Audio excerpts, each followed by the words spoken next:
कहानी है कि मेवाड़ की धरती पर उस समय लगातार दुश्मनों के हमले हो रहे थे। लोग परेशान थे और देवताओं से रक्षा की प्रार्थना करते थे। इसी समय गुहिल वंश के राजकुमार नागादित्य और उनकी रानी को संतान की इच्छा थी। वे अक्सर एक प्राचीन शिव मंदिर में पूजा करने जाया करते थे। एक रात रानी ने सपना देखा कि मंदिर के गर्भगृह से एक तेज प्रकाश निकल रहा है और शिव स्वयं आशीर्वाद देते हुए कह रहे हैं, तुम्हारे घर एक ऐसा बालक जन्म लेगा जो मेवाड़ की ढाल बनेगा। कुछ समय बाद रानी ने एक तेजस्वी बालक को जन्म दिया। जन्म के समय उसके शरीर पर एक हल्की सी सर्प की आकृति जैसी चमक दिखाई देती थी, जिसे लोग दिव्य संकेत मानने लगे। इसी कारण प्यार से लोग उसे कलबोज कहते थे और आगे चलकर वह बप्पा रावल नाम से प्रसिद्ध हुआ। कहानी है कि बचपन से ही वह असाधारण साहस और करुणा का मेल था। कहा जाता है कि वह जानवरों, पक्षियों और यहां तक कि जंगली पशुओं को भी बिना डर के छू लेता था। लोगों का मानना था कि उसकी रक्षा स्वयं नाग देवता और शिव करते हैं। जैसे जैसे वह बड़ा हुआ, वैसे वैसे उसकी वीरता और दिव्यता दोनों फैलती गईं और आगे चलकर वही बालक मेवाड़ का संस्थापक और महान योद्धा बना। महापराक्रमी बप्पा रावल। राजस्थान की घनी अरावली पर्वतमाला पर एक अनोखी रात उतर चुकी थी। हवा ठंडी थी, लेकिन आसमान में एक अजीब सी गर्मी तैर रही थी, जैसे बादल किसी बड़ी घटना की प्रतीक्षा में हो। उस रात चित्तौड़ के महल में सन्नाटा गहरा था। परिसर की हर दीवार अपने भीतर राजपुताना की दुख भरी हालत छिपाए बैठी थी। मेवाड़ टूट रहा था। अरब सेनाएं पश्चिम से लगातार हमला कर रही थी। गांव जल रहे थे, लोग पलायन कर रहे थे और राजमहल राजनीति के षड्यंत्रों का अड्डा बन चुका था। राजा दूरवर्ती युद्ध में फंसे थे और महल की ओर हर तरफ असुरक्षा बढ़ती जा रही थी।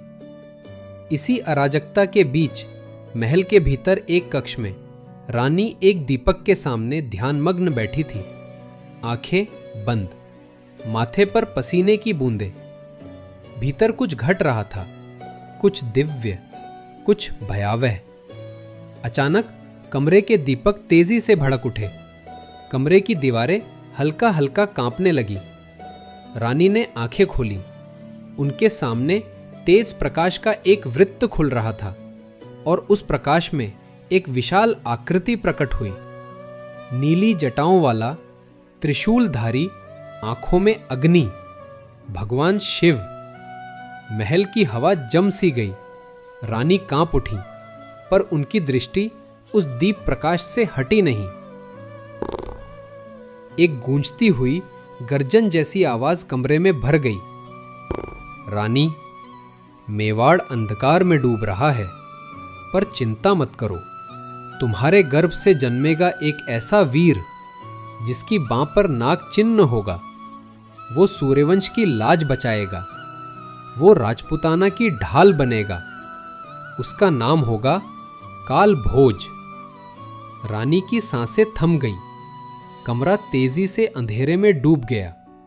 बस दीपक की एक लौ झिलमिला रही थी। महल के बाहर अरावली पर अचानक एक बिजली चमकी, मानो देवताओं ने मेवाड़ के लिए नए युग का उद्घोष किया हो। रानी धीरे से बुदबुदाई, काल भोज, मेवाड़ तेरा इंतजार कर रहा है। रात गहरी हो चुकी थी। चित्तौड़ के राजमहल में चारों ओर हल्की हल्की वर्षा की सुगंध फैल रही थी, पर महल के अंदर वातावरण तनाव से भरा था, क्योंकि रानी को अचानक प्रसव पीड़ा शुरू हो गई थी। महल की दासियां दौड़ती हुई आईं। वैद्यनियां, मंत्रोच्चार करने वाले पुरोहित और रानी के निजी रक्षक सब एक ही ओर भागे, रानी के कक्ष की ओर। अंदर कमरे में दीपकों की लौ कांप रही थी। ऐसा लग रहा था मानो हवा भी किसी दिव्य घटना की प्रतीक्षा में रुक गई हो। रानी पीड़ा में थीं, लेकिन उनके मन में शिव की भविष्यवाणी बार बार गूंज रही थी। नाग चिन्ह वाला वीर जन्म लेगा जो सूर्यवंश की लाज बचाएगा। ठीक उसी पल आकाश में जोरदार बिजली कड़की, महल की दीवारें हल्का सा थरथराईं और अचानक एक दिव्य प्रकाश कमरे के भीतर फैल गया। वैद्यनी चौंक उठी, पर उसने बालक को अपनी बाहों में संभाल लिया। कुछ क्षण बाद कमरा शांत हो गया। बस एक नवजात के हल्के रोने की ध्वनि गूंज रही थी। बालक असाधारण था। उसके जन्म के साथ ही कमरे में एक ऊर्जा फैल गई, जैसे कोई अनदेखी शक्ति उसे ढक रही हो। फिर सभी की नजर उस पर पड़ी। बालक की दाहिनी बांह पर एक बिल्कुल साफ चमकता हुआ नाग चिन्ह उभरा हुआ था। ऐसा चिन्ह जो मनुष्य पर नहीं, देवताओं की कृपा से ही उत्पन्न होता है। राजपुरोहित की आंखें फैल गईं। उसने कांपते हाथों से बालक का स्पर्श किया और बोला, ये वही है जिसका वचन स्वयं महादेव ने दिया था। रानी कमजोर थीं, पर बालक को देखते ही उनके चेहरे पर मातृत्व की शांति फैल गई। उन्होंने धीमे से कहा, मेरे कालभोज, मेवाड़ की ढाल, तू आ गया। धूप दीप शंख और मंत्रोच्चार के बीच बालक का नाम रखा गया कालभोज। आगे चलकर जिस वीर को दुनिया बप्पा रावल के नाम से जानेगी। जैसे ही नामकरण हुआ, अरावली की पहाड़ियों पर एक काला बाज उड़ता हुआ दिखाई दिया, मानो प्रकृति भी इस जन्म की साक्षी बन गई हो। मेवाड़ की टूटती हुई आशाएं फिर से जुड़ने लगी थीं।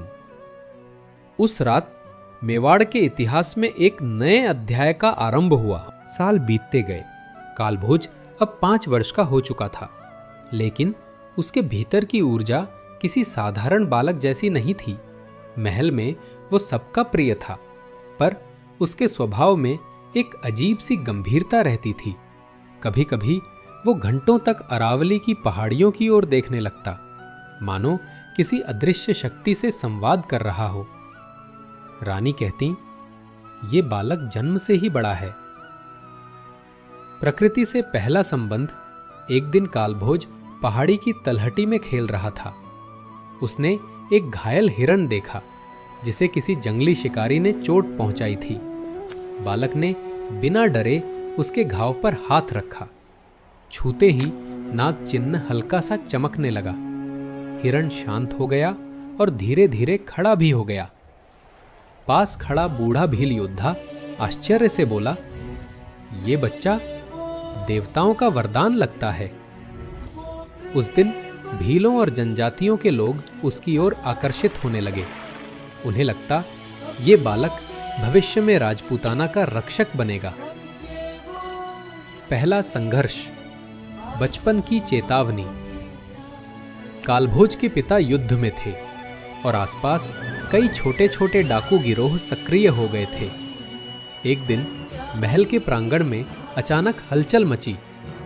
10-15 नकाबपोश लोग महल के पिछली ओर चढ़ आए थे। महल में अफरा तफरी फैल गई। रानी को सुरक्षित स्थान पर भेजा गया, लेकिन कालभोज कहीं नहीं मिला। सैनिक घबरा गए, राजकुमार कहाँ है? तभी भीतर से एक जोरदार आवाज सुनाई दी। सब दौड़े। प्रांगण के एक कोने में 3 नकाबपोश डाकू जमीन पर पड़े थे और उनके सामने खड़ा था 5 साल का कालभोज, जिसके हाथ में एक छोटी सी लकड़ी की तलवार थी। उसकी आंखों में चमक थी, क्रोध की नहीं, पर किसी अंदरूनी जागृति की। राजपुरोहित ने उसे बाहों में उठाया और धीरे से पूछा, बेटा, डर नहीं लगा? कालभोज ने शांत स्वर में कहा, नहीं, वे महल में आग लगाने आए थे और मुझे लगा मुझे रोकना चाहिए। सभी की नजर उसकी दाहिनी बांह पर गई। नागचिन्ह तेजी से चमक रहा था, जैसे उसके भीतर किसी अदृश्य शक्ति ने पहली बार युद्ध का संकेत भेजा हो। भविष्य की आहट उस घटना ने पूरे महल को हिला दिया। भील सरदार, राजपुरोहित और रानी तीनों समझ गए थे, ये बालक सिर्फ राजवंश का सदस्य नहीं, बल्कि आने वाला वो वीर है जो मेवाड़ की किस्मत बदल देगा।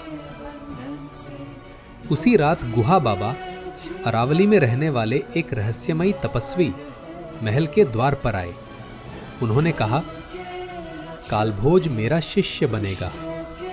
उसे युद्ध भी सिखाना है और वो कला भी जो मनुष्य से नहीं, दैवीय शक्तियों से मिलती है। अगले ही दिन कालभोज की शिक्षा दिव्य गुरु के साथ शुरू होने वाली थी। मेवाड़ के लिए एक नया अध्याय खुल रहा था। सुबह का समय था। अरावली पर्वत के ऊपर सूरज की पहली किरणें पत्थरों को छूती हुई चमक रही थी। महल के बाहर एक छोटा सा दल खड़ा था। रानी, राजपुरोहित, कुछ सैनिक और बीच में 5 वर्ष का कालभोज। उसके सामने खड़े थे सुदीर्घ जटाधारी, भस्म लेपित शरीर वाले रहस्यमय तपस्वी गुहा बाबा। उनकी उपस्थिति मात्र से हवा भारी हो जाती थी, जैसे प्रकृति उनकी शक्ति को पहचानती हो। गुहा बाबा ने कालभोज की ओर देखा। उनकी आंखें साधारण नहीं थीं, वे भीतर तक झांक लेने वाली दिव्य दृष्टि थी।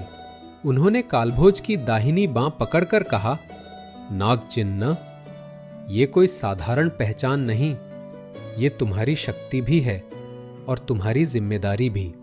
कालभोज ने मासूम चेहरे से पूछा, गुरुदेव, क्या मैं इतना शक्तिशाली बन पाऊंगा? गुहा बाबा मुस्कुराए। तुम पहले से हो बेटे, बस उसे जगाना है। रानी ने धीरे से कालभोज के माथे को चूमा और भारी दिल से उसे गुहा बाबा की देखरेख में सौंप दिया।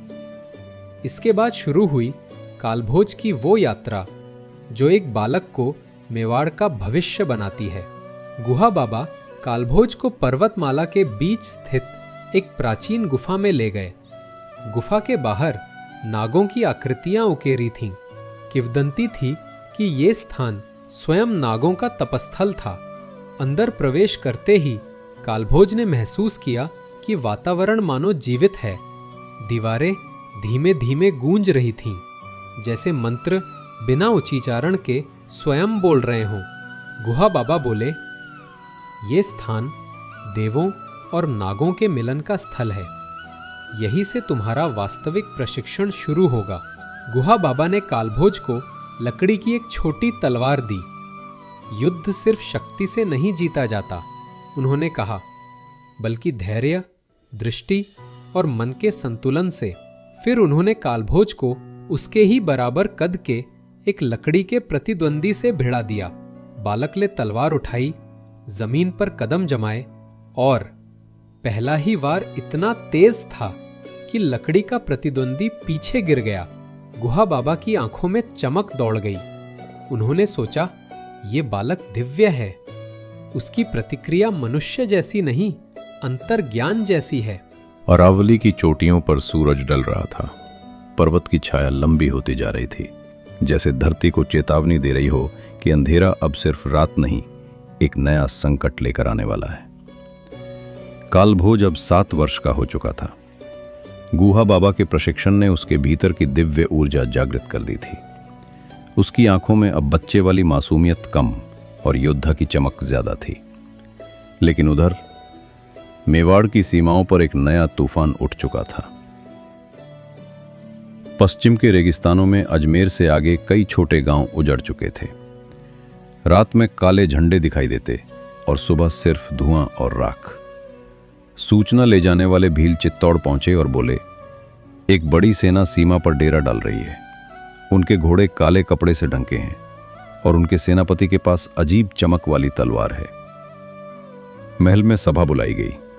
कुछ दरबारी डरे हुए थे, कुछ ने इसे बढ़ा चढ़ाकर बताया और कुछ ने राजनीति खेलनी शुरू कर दी। एक बुजुर्ग मंत्री बोला, राजा युद्ध में फंसे हैं, हमारी सेना कमजोर पड़ रही है। अगर ये बड़ा आक्रमण हुआ तो चित्तौड़ बचा ना रहेगा। सभा में मौन छा गया। रानी के चेहरे पर चिंता उतर आई।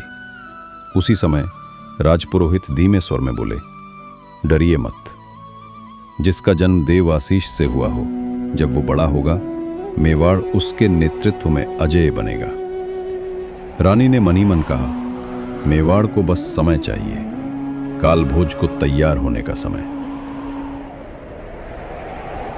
अगली सुबह चित्तौड़ के मुख्य द्वार पर एक काला घोड़ा रुका। उस पर बैठा था एक लंबा नकाबपोश दूत। उसने क्रोध से भरी आवाज में कहा, अपने राजा को कहो कि पश्चिम का शेर मेवाड़ की घेराबंदी करने आ रहा है। सामना करने की शक्ति है तो रोक कर दिखाओ। सैनिक तलवारों पर हाथ रख चुके थे, लेकिन दूत हंसते हुए बोला, हमारे जनरलों का आगमन बिजलियों जैसा होगा और चित्तौड़ की दीवारें रेत की तरह ढह जाएंगी। दूत लौट गया। उसके जाते ही हवा में भारी सन्नाटा फैल गया। उसी शाम गुहा बाबा अचानक महल पहुंचे। उनकी चाल पहले से भारी थी, चेहरा गंभीर। उन्होंने रानी से कहा, समय आ गया है। यह संकट सिर्फ इंसानों का नहीं, ये अधर्म और धर्म के बीच का संघर्ष है। कालभोज को अब केवल युद्ध नहीं, रणनीति भी सीखनी होगी। रानी चिंतित हो उठी। क्या दुश्मन इतना शक्तिशाली है? गुहा बाबा बोले, हां, लेकिन इतना शक्तिशाली भी नहीं जितना वो योद्धा जो देवताओं के वरदान से जन्मा है। कालभोज को मेरे साथ भेजो। अब समय है उसे बड़े युद्ध के मार्ग पर चलाने का। रानी की आंखें भर आईं, लेकिन उन्होंने सिर हिला दिया। रात को गुहा बाबा कालभोज को लेकर अरावली की गुफाओं की ओर चल पड़े। चांदनी में उनकी परछाइयां लंबी दिख रही थीं। कालभोज चुप था, लेकिन उसकी आंखों में संकल्प था। गुहा बाबा बोले, बेटे, अब तुम्हें सीखना होगा युद्ध की असली कला, रणनीति, धैर्य और बलिदान। क्योंकि जो तूफान मेवाड़ पर आने वाला है, उसे रोकने वाला कोई और नहीं, सिर्फ तुम हो। कालभोज ने मुट्ठी भींच ली। उसकी दाहिनी बांह का नाग चिन्ह धीरे धीरे दमकने लगा, मानो उसे उस कर्तव्य के लिए तैयार कर रहा हो जो भविष्य ने उसके लिए चुना था। अरावली की हवा में उस रात एक नई ऊर्जा थी, क्योंकि मेवाड़ का योद्धा अब युद्ध के रास्ते पर कदम रख चुका था। अरावली की पहाड़ियों में जैसे प्रकृति ने स्वयं अपनी बाहें खोल दी हों। रात गहरी थी, लेकिन पत्तों के बीच से आती चांदनी की किरणें जंगल को किसी दिव्य लोक जैसा बना रही थीं। कालभोज और गुहा बाबा एक संकीर्ण पगडंडी पर धीरे धीरे आगे बढ़ रहे थे। कुछ देर चलने के बाद गुहा बाबा एक विशाल चट्टान के सामने रुके। चट्टान पर उकेरे गए सर्प और सूर्य के निशान चांदनी में हल्के हल्के चमक रहे थे। गुहा बाबा बोले, कालभोज, ये स्थान सूर्यवंशी राजाओं की आराधना का स्थल है। यहां कई पीढ़ियों ने अपनी पहली दिव्य शक्ति प्राप्त की है। आज तुम्हारी बारी है। उन्होंने मंत्र पढ़ा और चट्टान हल्की सी थरथराई। कुछ ही क्षणों में एक गुफा का मार्ग खुल गया। भीतर प्रवेश करते ही कालभोज ने देखा कि गुफा के केंद्र में 4 अग्निकुंड जल रहे थे, जो बिना किसी ईंधन के प्राकृतिक अग्नि से प्रज्वलित थे। गुहा बाबा बोले, पहली साधना धैर्य की है। तुम्हें इन 4 अग्नियों के बीच बैठना होगा और ध्यान करना होगा। इनकी गर्मी तुम्हें विचलित करेगी, पर सच्चा योद्धा वही है जो भीतर के अंश को जागृत करे। कालभोज बैठ गया। अग्नि की गर्मी ने उसके शरीर को झुलसाने की कोशिश की, लेकिन उसका संकल्प पहाड़ जैसा अडिग था।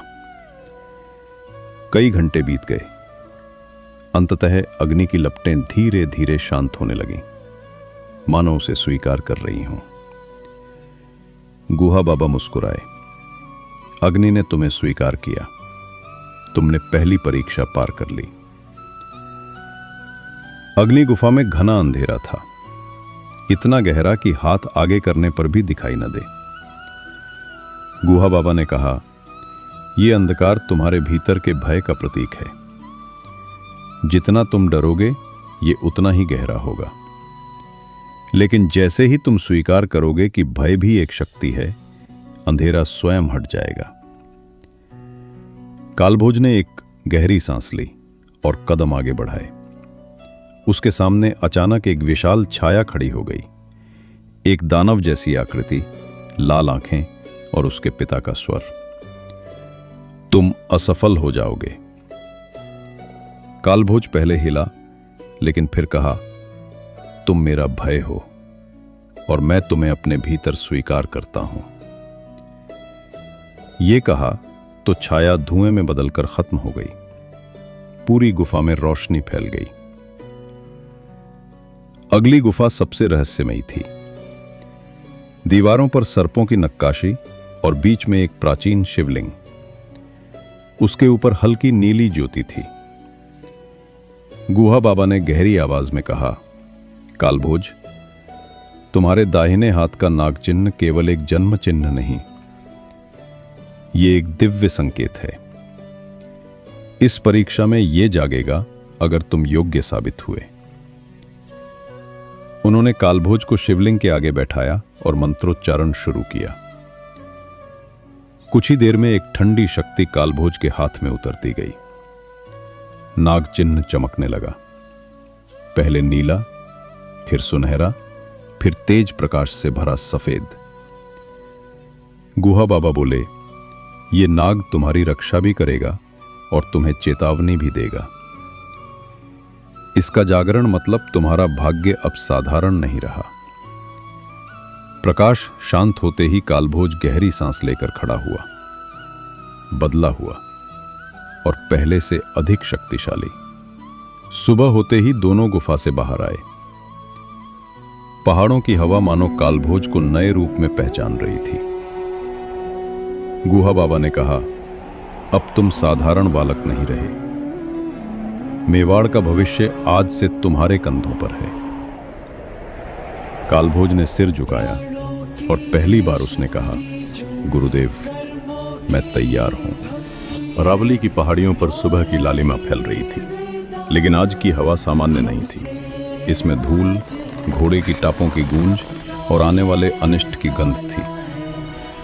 गुहा बाबा और कालभोज अभी साधना स्थल से लौट ही रहे थे कि एक भील दूत तेजी से आया, सांसें फूलती हुई, आवाज कांपती हुई। गुरुदेव, दुश्मन ने सीमा पर हमला शुरू कर दिया है। कई गांव जल रहे हैं और वे चित्तौड़ की ओर बढ़ रहे हैं। गुहा बाबा की आंखें गंभीर हो गईं। कालभोज का हृदय धधक उठा, जैसे उसकी नसों में युद्ध की पहली पुकार दौड़ गई हो। दुश्मन का सेनापति अबू अल रफीक पश्चिम दिशा में एक विशाल सेना बढ़ रही थी।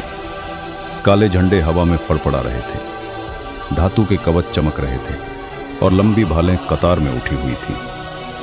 सेना के केंद्र में एक भारी कवचधारी योद्धा था, काले घोड़े पर सवार, चेहरा आधा धातु के नकाब से ढका हुआ। वो था अबू अल रफीक, अरब सेनाओं का सबसे क्रूर जनरल। उसने आदेश दिया, आज सूरज मेवाड़ पर उगेगा, लेकिन चित्तौड़ को न देख पाएगा। सब कुछ राख कर दो। सेना आगे बढ़ने लगी। उधर चित्तौड़ में घंटे लगातार बज रहे थे। राजमहल में आपात सभा चल रही थी। रानी ने आदेश दिया, सैनिकों को तैयार करो, महिलाएं और बच्चे किलों में भेजे जाएं। मेवाड़ 3 किसी भी कीमत पर नहीं झुकेगा। इसी बीच गुहा बाबा और कालभोज महल पहुंचे। दरबार में उन्हें देखकर हर चेहरा सम्मान से झुक गया। रानी ने चिंता से पूछा, गुरुदेव, अब क्या होगा? गुहा बाबा शांत स्वर में बोले, मेवाड़ की रक्षा की घड़ी आ पहुंची है और जो दिव्य शक्ति इतने वर्षों से छिपी थी, आज पहली बार रणभूमि देखेगी। दरोंदी हुई रानी ने कालभोज के सिर पर हाथ रखा। बेटा, सावधान रहना। कालभोज ने उत्तर दिया, मां, आज मेरा जन्म सार्थक होगा। उसके शब्दों में अब बालक नहीं, एक भविष्य के राजा की दृढ़ता थी। सीमा के पास मेवाड़ की छोटी टुकड़ी पहरा दे रही थी। दुश्मन की सेना इतनी विशाल थी कि धरती हिल रही थी। युवा राजपूत नेता आर्यमल ने कालभोज को देखकर कहा, राजकुमार को पीछे रहना चाहिए, यह रणभूमि बच्चों के लिए नहीं। कालभोज ने तलवार उठाते हुए कहा, आज मैं मेवाड़ का पुत्र बनकर खड़ा हूं, राजकुमार में ही। आर्यमल मुस्कुरा दिया। तो चलो देखते हैं तुम्हारी तलवार पहली बार दुश्मन का स्वाद कैसे चखती है। दुश्मन के सवार आगे बढ़े, भाले नीची पोजीशन में, घोड़े तेज। आर्यमल ने चिल्लाकर आदेश दिया, ढाल उठाओ, धनुष तैयार। तीरों की पहली बारिश हुई। दुश्मन के कई सवार गिर पड़े और इसी समय दुश्मन के 2 सैनिक कालभोज की ओर झपटे। गुहा बाबा ने दूर से देखा। यह क्षण था उसकी पहली असली परीक्षा का। कालभोज ने पहले दुश्मन के भाले को ढाल से मोड़ा, फिर घूमकर तलवार चलाई। दुश्मन गिर गया। दूसरे सैनिक ने उस पर हमला किया। कालभोज पीछे हटकर तेजी से झुका और पलटवार में उसने सटीक प्रहार किया। दूसरा दुश्मन भी ढेर हो गया। आर्यमल स्तब्ध रह गया। ये तो किसी अनुभवी योद्धा जैसा लड़ रहा है। अचानक कालभोज के हाथ का नागचिन्ह हल्का चमकने लगा, मानो उसे सावधान कर रहा हो। उसी क्षण पीछे से एक भारी कवचधारी सैनिक उस पर वार करने के लिए दौड़ा। कालभोज मुड़ा और उसने तलवार से ऐसा तेज प्रहार किया कि सैनिक पीछे जा गिरा। आर्यमल ने देखा, उसके हाथ से प्रकाश निकला। यह साधारण शक्ति नहीं है। गुहा बाबा ने मन ही मन कहा, दिव्य जागरण की शुरुआत हो चुकी है। लेकिन युद्ध अभी शुरू हुआ है। मेवाड़ की छोटी टुकड़ी दुश्मन की अग्रिम सेना को रोकने में सफल रही। अबू अल रफीक दूर से यह सब देख रहा था। वो बोला, मेवाड़ ने आज लड़ाई जीत ली, युद्ध नहीं, अब असली हमला होगा। उसने अपनी पूरी सेना को अगले दिन चित्तौड़ की ओर बढ़ने का आदेश दिया। उधर मेवाड़ के सैनिक कालभोज को घेरे खड़े थे, सम्मान से, आश्चर्य से। एक अनुभवी योद्धा ने कहा, आज जो हमने देखा वो किसी साधारण बालक का नहीं, एक नियत योद्धा का संकेत है। आर्यमल ने कालभोज के कंधे पर हाथ रखा। राजकुमार, तुम्हारी तलवार ने आज मेवाड़ का मान बढ़ाया है। कालभोज ने कहा, यह मेरे कर्तव्य की शुरुआत है, युद्ध अभी शुरू हुआ है। मेवाड़ की धरती पर आज सूरज थोड़ा लाल निकला, जैसे वो भी जानता हो कि आज का दिन वीरता और विनाश का साक्षी बनेगा। कालभोज और आर्यमल भोर होते ही चित्तौड़ पहुंचे। जैसे ही खबर फैली कि दुश्मन का महाआक्रमण किसी भी क्षण शुरू हो सकता है, पूरा किला जाग उठा। किले के विशाल सभा हॉल में अकस्मात युद्ध सभा बुलाई गई। रानी, राजपुरोहित, सभी सरदार और सीमा से लौटे सैनिक उपस्थित थे। रानी का चेहरा गंभीर था, लेकिन उनकी आवाज में मेवाड़ की रानियों वाला तेज था। समय कम है, दुश्मन विशाल सेना के साथ आ रहा है। हमें चित्तौड़ को लड़कर नहीं, रणनीति से बचाना होगा। एक सरदार बोला, महारानी, दुश्मन हमसे 10 गुना बड़ा है, खुली लड़ाई में हार निश्चित है। दूसरा बोला, किले में खाद्यान्न सीमित है, लंबी घेराबंदी झेलना मुश्किल होगा। सभी की आवाजें चिंता से भारी थीं। तभी दरबार का दरवाजा खुला और कालभोज आर्यमल के साथ भीतर आया। उसके चेहरे पर धूल और पसीने के निशान थे, लेकिन आंखों में जलता हुआ संकल्प। सब चुप हो गए। रानी ने उसे आगे बुलाया। बेटा, रणभूमि में तुम थे, तुम्हें क्या लगता है? कालभोज ने एक क्षण चुप होकर कहा, हम दुश्मन को यहां आने देंगे तो वो हमें तोड़ देगा। हमारी शक्ति किले के भीतर नहीं, परिवेश, पर्वत और पहाड़ियों में है। हमें किले की बजाय रणभूमि चुननी चाहिए। सभा में हलचल हुई। एक बुजुर्ग सरदार बोला, तुम बच्चे हो, युद्ध की समझ नहीं। कालभोज शांत रहा। सिर्फ बच्चा होता तो दुश्मन के 3 सैनिक मेरे हाथों न गिरते। सभा मौन। रानी की आंखों में गर्व की हल्की चमक आई। गुआ बाबा बोले, कालभोज का सुझाव सही है। अच्छा सेनापति वो है जो दुश्मन को अपनी ताकत से लड़ने ना दे। आर्यमल भी आगे बढ़ा। महारानी, हम गुरिल्ला युद्ध अपनाएं। अरावली की घाटियां हमारी ढाल बनेंगी। सभी सरदार सहमत होने लगे। रानी ने घोषणा की, चित्तौड़ लड़ाई किले से बाहर लड़ेगा। ये निर्णय है। दुश्मन का महाआक्रमण, आकाश काला पड़ गया। दोपहर ढलते ढलते क्षितिज पर घोड़े, भाले और काले झंडों का असीम समंदर दिखाई देने लगा।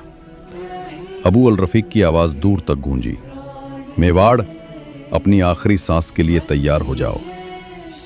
उसकी सेना का आकार चित्तौड़ के सैनिकों को क्षण भर के लिए निशब्द कर गया। ढोल बजने लगे, धूल के बड़े बादल उठने लगे, जमीन कांपने लगी। मेवाड़ की ओर से पहले ही निहित योजना बनाई जा चुकी थी। कालभोज, आर्यमल और भीलों की एक टुकड़ी पहाड़ों की चढ़ाई पर छिपी हुई थी। जैसे ही दुश्मन संकीर्ण घाटी में दाखिल हुआ, आर्यमल ने फुसफुसाकर कहा, समय आ गया है। राजकुमार, आदेश दीजिए। कालभोज ने हाथ उठाया, मेवाड़ के वीरों, तूफान को यहीं रोक दो। संकेत मिलते ही घाटी की चट्टानों से भारी पत्थर लुढ़के, पहाड़ों से सैकड़ों तीर बरसे। भीलों ने अपनी पारंपरिक जहर भरी बाणों का इस्तेमाल किया। दुश्मन की अग्रिम टुकड़ी तितर बिस्कर हो गई। पहला झटका इतना तेज था कि अबू अल रफीक को अपनी सेना रोकनी पड़ी। वो दहाड़ा, ये बच्चों का खेल नहीं है, हम अरावली में नहीं रुकेंगे। युद्ध के बीच अचानक कालभोज के हाथ का नाग जोहानस तेज चमकने लगा, मानो किसी बड़े खतरे की चेतावनी दे रहा हो। कालभोज ने तुरंत कहा, सब सावधान हो जाओ, दुश्मन दूसरी दिशा से हमला करेगा। आर्यमल चौंका, लेकिन उस तरफ तो कोई मार्ग ही नहीं। बस इतना ही कहा था कि घने पेड़ों के पीछे से दुश्मन की 500 घुड़सवार टुकड़ी निकल आई, सीधे मेवाड़ की छोटी सेना की तरफ। आर्यमल, यह कैसे संभव? कालभोज, मेवाड़ ने आज तक दुश्मन को रास्ते सिखाए, पर आज दुश्मन किसी और मार्ग से आया है। दुश्मन सीधे कालभोज की ओर बढ़ा। गुहा बाबा दूर से देख रहे थे। यही क्षण है, यही उसका तप है। घोड़े की तापें तेज हुईं। दुश्मन का सेनापति भाला उठाकर कालभोज पर वार करने आया। कालभोज ने अपने तलवार को दाहिने हाथ में मजबूती से पकड़ा। नागचिन्ह का प्रकाश तेज से तेज होता जा रहा था और फिर टकराव का क्षण आया। भाले और तलवार की टक्कर, चिंगारियां, जमीन कांपना और कालभोज का एक तेज घुमावदार प्रहार। दुश्मन का सेनापति घोड़े से नीचे गिर गया। सारे सैनिक दंग। आर्यमल चिल्लाया, राजकुमार ने सेनापति गिरा दिया। मेवाड़ की सेना में जोश की लहर दौड़ गई। दुश्मन की हार, लेकिन युद्ध का असली रूप सामने आने वाला था। मेवाड़ ने पहली लड़ाई जीत ली। घाटी में दुश्मन की लाशें बिखरी थीं, लेकिन अबू अल रफीक पहाड़ की चोटी पर खड़ा ये सब देख रहा था। उसने अपनी तलवार निकाली, काली, चमकती हुई, जैसे उसमें किसी दानव की शक्ति हो। वो बोला, मेवाड़ ने पहला दांव जीत लिया, अब मेरी असली सेना आगे बढ़ेगी। उसके पीछे कई हजार सैनिक धीरे धीरे मैदान में उतर रहे थे। कालभोज ने दूर से ये देखा। उसके चेहरे पर डर नहीं, संकल्प चमक रहा था। आर्यमल बोला, राजकुमार, असली युद्ध अब शुरू होगा। कालभोज, तो चलो मेवाड़ को बताएं कि वीर जन्म क्यों लेते हैं। अरावली की घाटियों पर सूरज ढल चुका था, लेकिन इस बार अंधेरा सिर्फ रात का नहीं था। ये एक तूफान की निशानी था जो मेवाड़ की ओर बढ़ रहा था। घाटी में मेवाड़ के वीरों की सांसों की आवाज और दूर दुश्मन की भारी सेना के मार्च की गूंज धीरे धीरे एक दूसरे के करीब आ रही थी। अबू अल रफीक पहाड़ की ऊंचाई से कालभोज की छोटी सेना को देख रहा था। उसने अपनी काली तलवार आसमान की तरफ उठाई। उस तलवार से हल्की बैंगनी चमक निकल रही थी, जैसे किसी अंधेरी शक्ति का आशीर्वाद हो। वो बोला, मेवाड़ के बालक, अगर रात तुम्हारी ढाल है तो अंधकार मेरी सेना है। उसने आदेश दिया, पूरी सेना मशालें बुझा दे, हम काली रात में हमला करेंगे। एक ही क्षण में हजारों मशालें बुझ गईं। घाटी एकदम काली हो गई, इतनी काली कि हाथ आगे करने पर भी किसी का चेहरा ना दिखे। आर्यमल ने धीरे से कहा, राजकुमार, वे पूरी तरह अदृश्य हो गए हैं। ये युद्ध आसान नहीं होगा। कालभोज ने धरती को छूकर कहा, मेवाड़ की भूमि में खड़े होकर मैं किसी अंधकार से नहीं डरूंगा। अचानक घोड़ों की तेज तापें, दहाड़ती आवाजें और तलवारों की चमक अंधेरे से उगरी। दुश्मन की सेना बड़ी लहर की तरह मेवाड़ पर टूट पड़ी। मेवाड़ी सैनिक ढाल उठाकर खड़े हो गए, लेकिन रात ने दुश्मन को देखना मुश्किल कर दिया। पहले ही टकराव में दुश्मन की तलवारें मेवाड़ की ढालों पर गिरने लगीं। धड़ाम, टक्कर, चिंगारियां, घोड़े की चीख, सैनिक जमीन पर गिरते हुए। आर्यमल चिल्लाया, दीपक जलाओ, हवा मोड़ो, आसमान की ओर तीर छोड़ो। लेकिन दुश्मन हर दिशा में फैला हुआ था।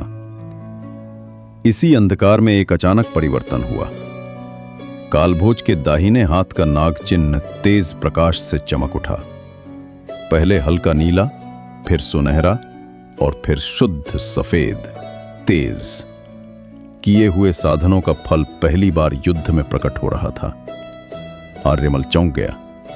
राजकुमार, आपके हाथ से रोशनी निकल रही है। गुहा बाबा दूर खड़े फुसफुसाए, समय आ गया है। दिव्य शक्ति का पहला दर्शन यही होगा। उस प्रकाश में कालभोज को दुश्मन की आकृतियां स्पष्ट दिखाई देने लगीं, मानो रात हट गई हो और उसके चारों ओर एक छोटी सी दिव्य रोशनी फैल गई हो।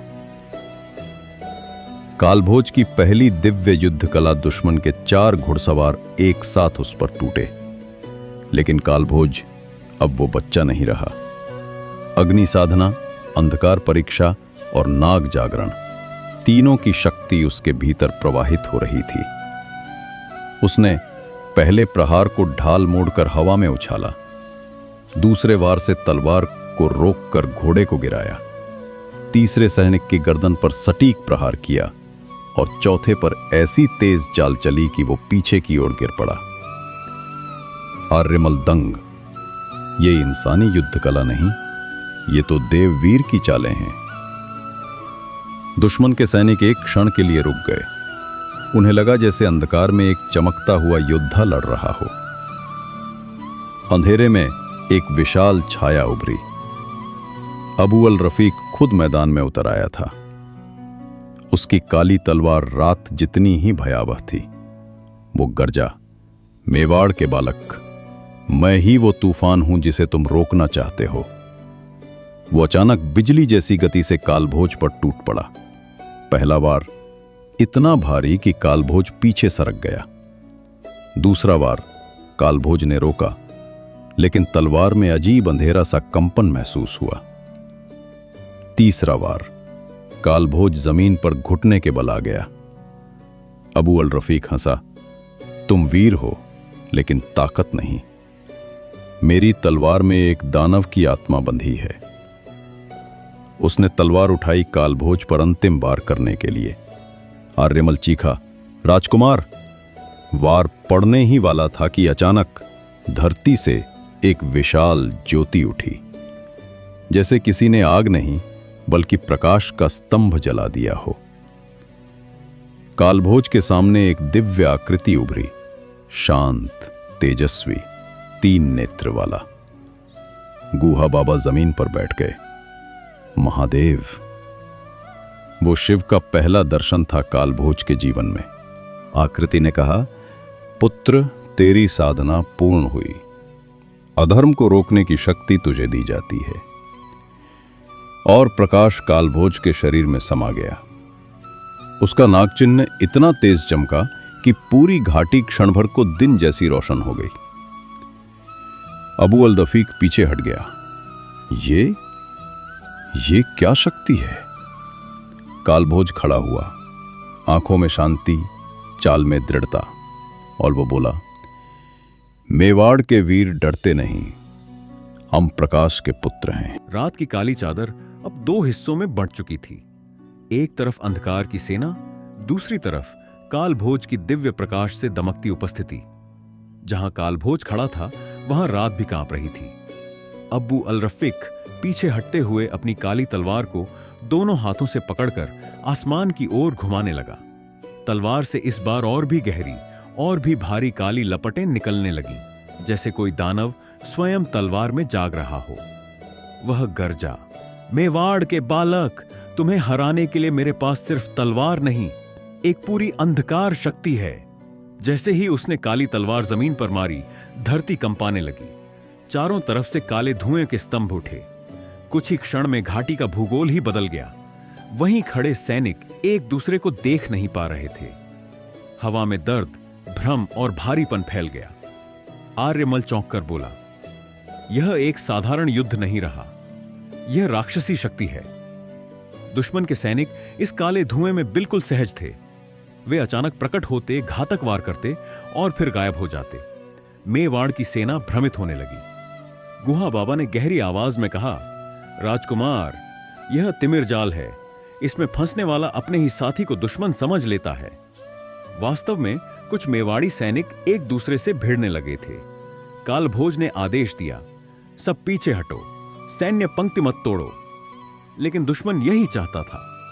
कालभोज के पास सबसे विश्वसनीय साथी आर्यमल था, जो युद्ध कला में तेज, चालाक और अपनी जान देने को तैयार हमेशा।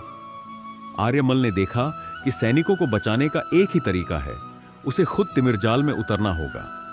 उसने तलवार उठाई और कालभोज से कहा, राजकुमार, अगर आज कोई मेवाड़ के वीरों को इस जाल से निकालेगा तो वह मैं हूं। आप आगे बढ़िए, अब्बू अल रफीका आपकी प्रतीक्षा कर रहा है। कालभोज ने उसका कंधा पकड़ा। नहीं, अकेले नहीं जाओगे। आर्यमल मुस्कुराया। राजकुमार, राज्य का भविष्य एक योद्धा पर नहीं टिका होता, लेकिन उसके राजा पर अवश्य होता है। यदि आप रुक गए तो मेवाड़ रुक जाएगा। बिना उत्तर की प्रतीक्षा किए वह अंधकार में कूद गया। तिमिर जाल के भीतर कुछ भी दिखाई नहीं देता था। काले धुएं में सैनिक चीख रहे थे, गिर रहे थे, झूम रहे थे। पर अचानक धुएं के बीच एक चमकती तलवार घूमी। आर्यमल 4 सैनिकों को गिराता, 5वीं तलवार को पकड़कर मोड़ देता और साथियों को धुएं से बाहर धकेलता। वह सच में एक चलता फिरता दीपक लग रहा था अंधकार के बीच। जितने सैनिक बच निकलते वे चिल्लाते, आर्यमल, आर्यमल ने हमें बचाया। लेकिन धुआं हर क्षण और भारी होता गया। तभी एक भाला आर्यमल की पीठ में ढंस गया। वह लड़खड़ाया, लेकिन रुका नहीं। उसने आखिरी सांस तक 3 और सैनिकों को धुएं से बाहर पहुंचाया और अंत में वह घुटनों के बल बैठ गया, तलवार जमीन में गड़ी और आंखें बंद। उसके होंठों पर आखिरी शब्द थे, मेवाड़ बचा रहना। अब कालभोज इस युद्ध के अंतिम चरण में था। उसे एहसास हो चुका था, उसके साथी मर रहे हैं। आर्यमल ने अपना बलिदान दे दिया और अब मेवाड़ की रक्षा सिर्फ उस पर टिकी है। उसकी तलवार पहली बार सुनहरे प्रकाश से जल उठी, मानो नाग शक्ति पूरी तरह जाग गई हो। अब्बू अल रफीक दूर से आया, काली तलवार घुमाते हुए। दोनों तलवारें आपस में टकराईं। धड़ाम! एक विशाल प्रकाश विस्फोट हुआ। पहली टक्कर में धरती फट गई, दूसरी में काले धुएं के बादल उड़ गए, तीसरी में अब्बू अल रफीक पीछे गिरा। कालभोज गरजा, यह मेरी भूमि है, यह मेरी जनता है और यह मेरा धर्म है। अंतिम वार इतना तेज कि बिजली भी धीमी लगे। कालभोज की तलवार अब्बू अल रफीक की काली तलवार पर गिरी और वह चूर चूर हो गई। अब्बू अल रफीक ने डरकर पूछा, तुम कौन हो? कालभोज ने उत्तर दिया, मैं मेवाड़ का रक्षक हूं और अब मेरी एक नई पहचान है। उसकी तलवार दुश्मन के हृदय में उतर गई। अब्बू अल रफीक गिर पड़ा और उसी क्षण काला धुआं गायब हो गया। सैनिक लौटे। कालभोज अकेले धुएं के बीच गया और अपने मित्र आर्यमल के शरीर को उठाया। उसकी आंखों में आंसू थे। पहली बार उसने कहा, मेवाड़ तुम्हारे रण को कभी नहीं भूल पाएगा। सैनिकों ने 3 बार नारे लगाए, आर्यमल अमर रहे, मेवाड़ अमर रहे, कालभोज अमर रहे। और यह क्षण कालभोज के भीतर एक नई आग जगाता है। वह अब सिर्फ राजकुमार नहीं रहा, आने वाले टाइम में वह मेवाड़ का बाप्पा रावल बनकर उभरेगा। रात के युद्ध की राख अरावली की घाटी पर अब भी तैर रही थी। मेवाड़ के सैनिक धीरे धीरे अपने शिविर में लौट रहे थे, कुछ विजयी, कुछ घायल और कुछ चिताएं बनकर। लेकिन एक बात निश्चित थी, आज मेवाड़ ने नया रक्षक पाया था। मेवाड़ की पहाड़ियों के बीच आर्यमल की चिता सजाई गई। कालभोज ने स्वयं उसके शरीर पर पुष्प रखे। उसकी आंखों में घोर मौन था, वह मौन जो एक योद्धा अपने सबसे प्रिय मित्र की शहादत देखकर धारण करता है। गुहा बाबा ने कहा, आज एक दीप बुझा है, पर मेवाड़ का सूर्य अभी अभी उदय हुआ है। कालभोज ने आखिरी बार आर्यमल की ओर देखा और बोला, तुम्हारा वचन आज से मेरी जिम्मेदारी है। मेवाड़ अब कभी नहीं झुकेगा। चिता की अग्नि उठी, लपटों के साथ मानो पूरी घाटी एक वचन ले रही थी। तीसरे दिन कालभोज और सेना राजधानी की ओर लौटने लगी। जैसे जैसे वे आगे बढ़ते, गांवों की गलियां भरने लगीं। बच्चे पहाड़ पर चढ़कर देखते, राजकुमार आ रहे हैं। बुजुर्ग धूप की तरफ हाथ करके बोलते, हमारा रक्षक लौट आया। और सैनिक जय घोष करते, मेवाड़ विजय, कालभोज, कालभोज। लेकिन कालभोज के चेहरे पर कोई गर्व नहीं था, गंभीरता थी। वह जानता था कि युद्ध खत्म नहीं हुआ, यह तो शुरुआत है। महल में पूरे राज्य के ठिकानेदार, सेनापति, राजपुरोहित और बुजुर्ग सरदार इकट्ठे हुए। राजा मातृका भट्ट वृद्ध हो चुके थे। युद्ध ने उनकी चिंताओं को और बढ़ा दिया था। गुहा बाबा आगे आए और बोले, सब सुने, कालभोज ने रात का युद्ध दिव्य शक्ति से जीता है। यह साधारण विजय नहीं, यह आकाश का संकेत है। राजपुरोहित बोले, मेवाड़ को अब एक ऐसे युवा की जरूरत है जो साहस, धर्म, बुद्धि और दिव्य बल तीनों का धनी हो। सभी की निगाहें एक ही व्यक्ति की ओर गईं, कालभोज। राजा मातृका भट्ट खड़े हुए और बोले, मेरे पुत्र, युद्धों ने मेरी शक्ति को कमजोर कर दिया है। मेवाड़ को एक नए राजा की आवश्यकता है। सभा में एक गहरी शांति छा गई। क्या तुम यह दायित्व स्वीकार करोगे? कालभोज ने धीरे से सिर झुकाया, लेकिन बोल नहीं पाया। तभी एक राजपुरोहित ने कहा, राजकुमार कालभोज, जिस दिन आप सिंहासन पर बैठेंगे उसी दिन से आपका नया नाम आरंभ होगा, बाप्पा रावल। सभागृह में सांसें थम गईं। अगले सुबह उदयपुर की गलियां स्वर्ण ध्वजों से सजाई गईं। मंदिरों में घंटियां बजने लगीं। महल के प्रांगण में सभी ठाकुर, राजपूत, साधु संत और जनता का महासागर जमा था। कालभोज श्वेत वस्त्रों में शांत भाव से आया। उसके पीछे 4 सैनिक दीप लेकर चल रहे थे। गुहा बाबा ने मंत्र पढ़े, शिवलिंग पर जल चढ़ाया गया। फिर राजपुरोहित ने कालभोज के कंधों पर राजपट्टा रखा। सभा में घोषणा हुई, आज से मेवाड़ के राजाधिराज कालभोज नहीं, बाप्पा रावल हैं। भीड़ में एक साथ गूंज उठा, बाप्पा रावल की जय, मेवाड़ की जय। उसी क्षण मानो इतिहास में नई रेखा खींच गई। एक बालक जो पहाड़ों में खेलता था, जिसने तपस्या की, अग्नि परीक्षा दी, दिव्य चिन्ह पाया, अब मेवाड़ का राजा बन चुका था। लेकिन बाप्पा के मन में एक ही आवाज गूंज रही थी, आर्यमल, यह विजय तुम्हारी भी है। सिंहासन पर बैठने के बाद बाप्पा रावल ने पहली बार उदयपुर के महल को राजा की दृष्टि से देखा। ऊंची दीवारें, गहरी परछाइयां, भरी पूरी प्रजा, चारों दिशाओं में झंडे। लेकिन सिंहासन का भार तलवार से कहीं ज्यादा भारी था, क्योंकि युद्ध केवल मैदान में नहीं होता, महल की स्याही और मुस्कानों में भी होता है। दरबार की पहली सभा, जहां हर मुस्कान में छुपा था संदेह, दिन ढला। दरबार सजाया गया। पीलापन लिए सूर्य महल की खिड़कियों से लाल रोशनी फैला रहा था। बाप्पा रावल राज सिंहासन पर बैठे। चारों ओर मेवाड़ के प्रमुख सरदार उपस्थित थे। ठिकाना, मंडलगढ़ के सरदार, दंत सिंह चित्तौड़ के कुशल सेनापति, बृहत्तर राजकोष के रक्षक, नागपाल पूर्वी सीमा के पहरेदार, रतन सिंह, और बीच में राजगुरु गुहा बाबा। पहला ही विषय उठा, अब्बू अल रफीक भले ही मर गया हो, लेकिन उसके पीछे खड़े 2 बड़े सुल्तान मेवाड़ की कमजोरी तलाश रहे हैं। दरबार में हलचल हुई। बाप्पा ने पूछा, कौन से सुल्तान? राजपुरोहित बोले, मालवा का सुल्तान अब्बू उल हसन और सिंध का शासक जुनैद खान, दोनों हमारी सीमाओं पर चुपचाप सेना बढ़ा रहे हैं। सरदार दंत सिंह जोर से बोले, अब्बू अल रफ्पी का अकेला नहीं था, उसकी हार का बदला वे हमसे जरूर लेंगे। दरबार में तनाव बढ़ने लगा, लेकिन असली समस्या कुछ और थी। बाप्पा रावल ने ध्यान से बैठकर हर सरदार को देखा। कुछ चेहरे बहुत शांत थे, इतने शांत कि खतरा लगने लगे। उसने पूछा, मालवा और सिंध को मेवाड़ की खबर इतनी जल्दी कैसे मिल गई? दरबार में सन्नाटा छा गया। गुहा बाबा बोले, राजन, यह सूचना बाहर से नहीं, अंदर से गई है। अब पूरा हॉल आग की तरह झंझना उठा। सरदार रतन सिंह ने क्रोध में कहा, इस दरबार में कोई देशद्रोही है? दंत सिंह बोले, तलवार से गद्दार पहचान में आ जाएगा। लेकिन राजपुरोहित ने धीरे से कहा, गद्दार तलवारों से नहीं, रणनीति से पकड़े जाते हैं। अब बाप्पा रावल समझ चुके थे यह उनका पहला राजनीतिक युद्ध है, और यह युद्ध तलवार से नहीं जीता जाएगा। यह जीत बुद्धि, संयम और दूरदर्शिता मांगती है। बाप्पा की चाल, गद्दार खोजने की गोपनीय योजना। रात को बाप्पा ने राजमहल की चौथी मंजिल पर केवल 3 लोगों को बुलाया।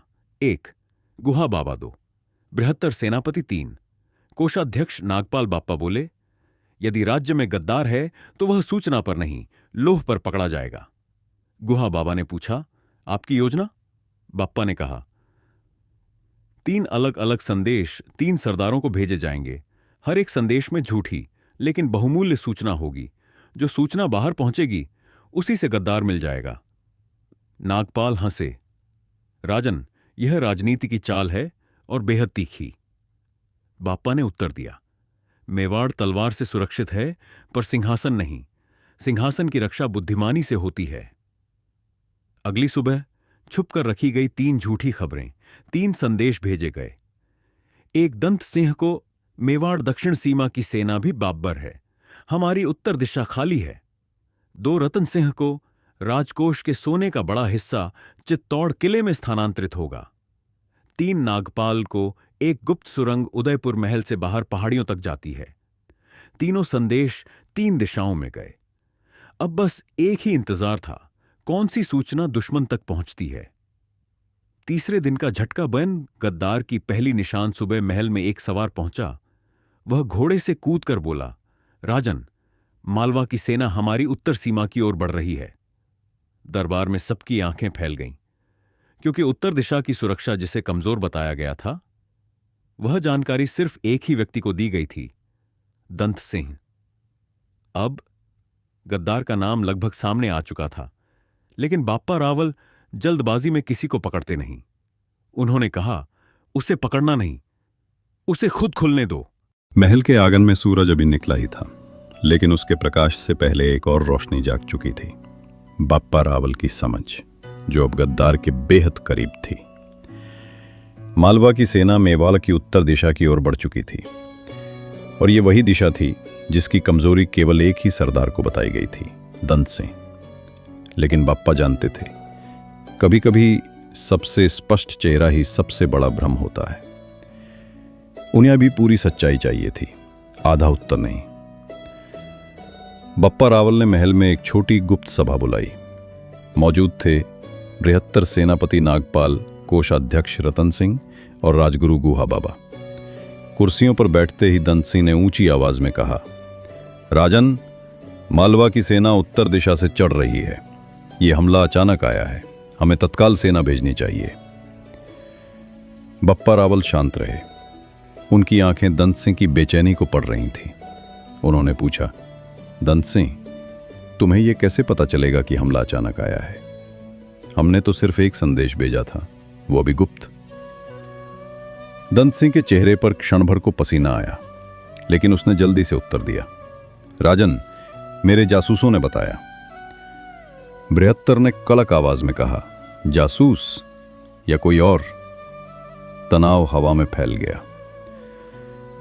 बप्पा की शांत चाल, असली खेल अभी शुरू हुआ था। बप्पा रावल ने कोई आरोप नहीं लगाया। उन्होंने बस कहा, दंत सिंह, तुम मेवाड़ के वीर हो, मुझे तुम्हारी निष्ठा पर संदेह नहीं, इसलिए आज आधी रात मैं तुम्हें एक अत्यंत गुप्त स्थान पर ले जाऊंगा, जहां राजा ही जाता है। तुम भी जाओगे, क्या तैयार हो? दंत सिंह ने राहत की सांस ली। हां राजन, मैं तैयार हूं। बप्पा बोले, तो ठीक, आधी रात को महल के दक्षिण द्वार पर आना। किसी को समझ नहीं आया कि बप्पा क्या करने वाले हैं, लेकिन गुहा बाबा मुस्कुराते रहे, क्योंकि वे जानते थे यह राजा की बुद्धि का पहला जाल है। रात गहरी थी, हवा में सन्नाटा। दंत सिंह कंधे पर तलवार लिए आया। उसके पीछे 2 सैनिक भी थे। उसे लगा राजा उसके भरोसे को परखना चाहता है, लेकिन वहां बप्पा रावल नहीं थे, बल्कि एक संदेशवाहक खड़ा था।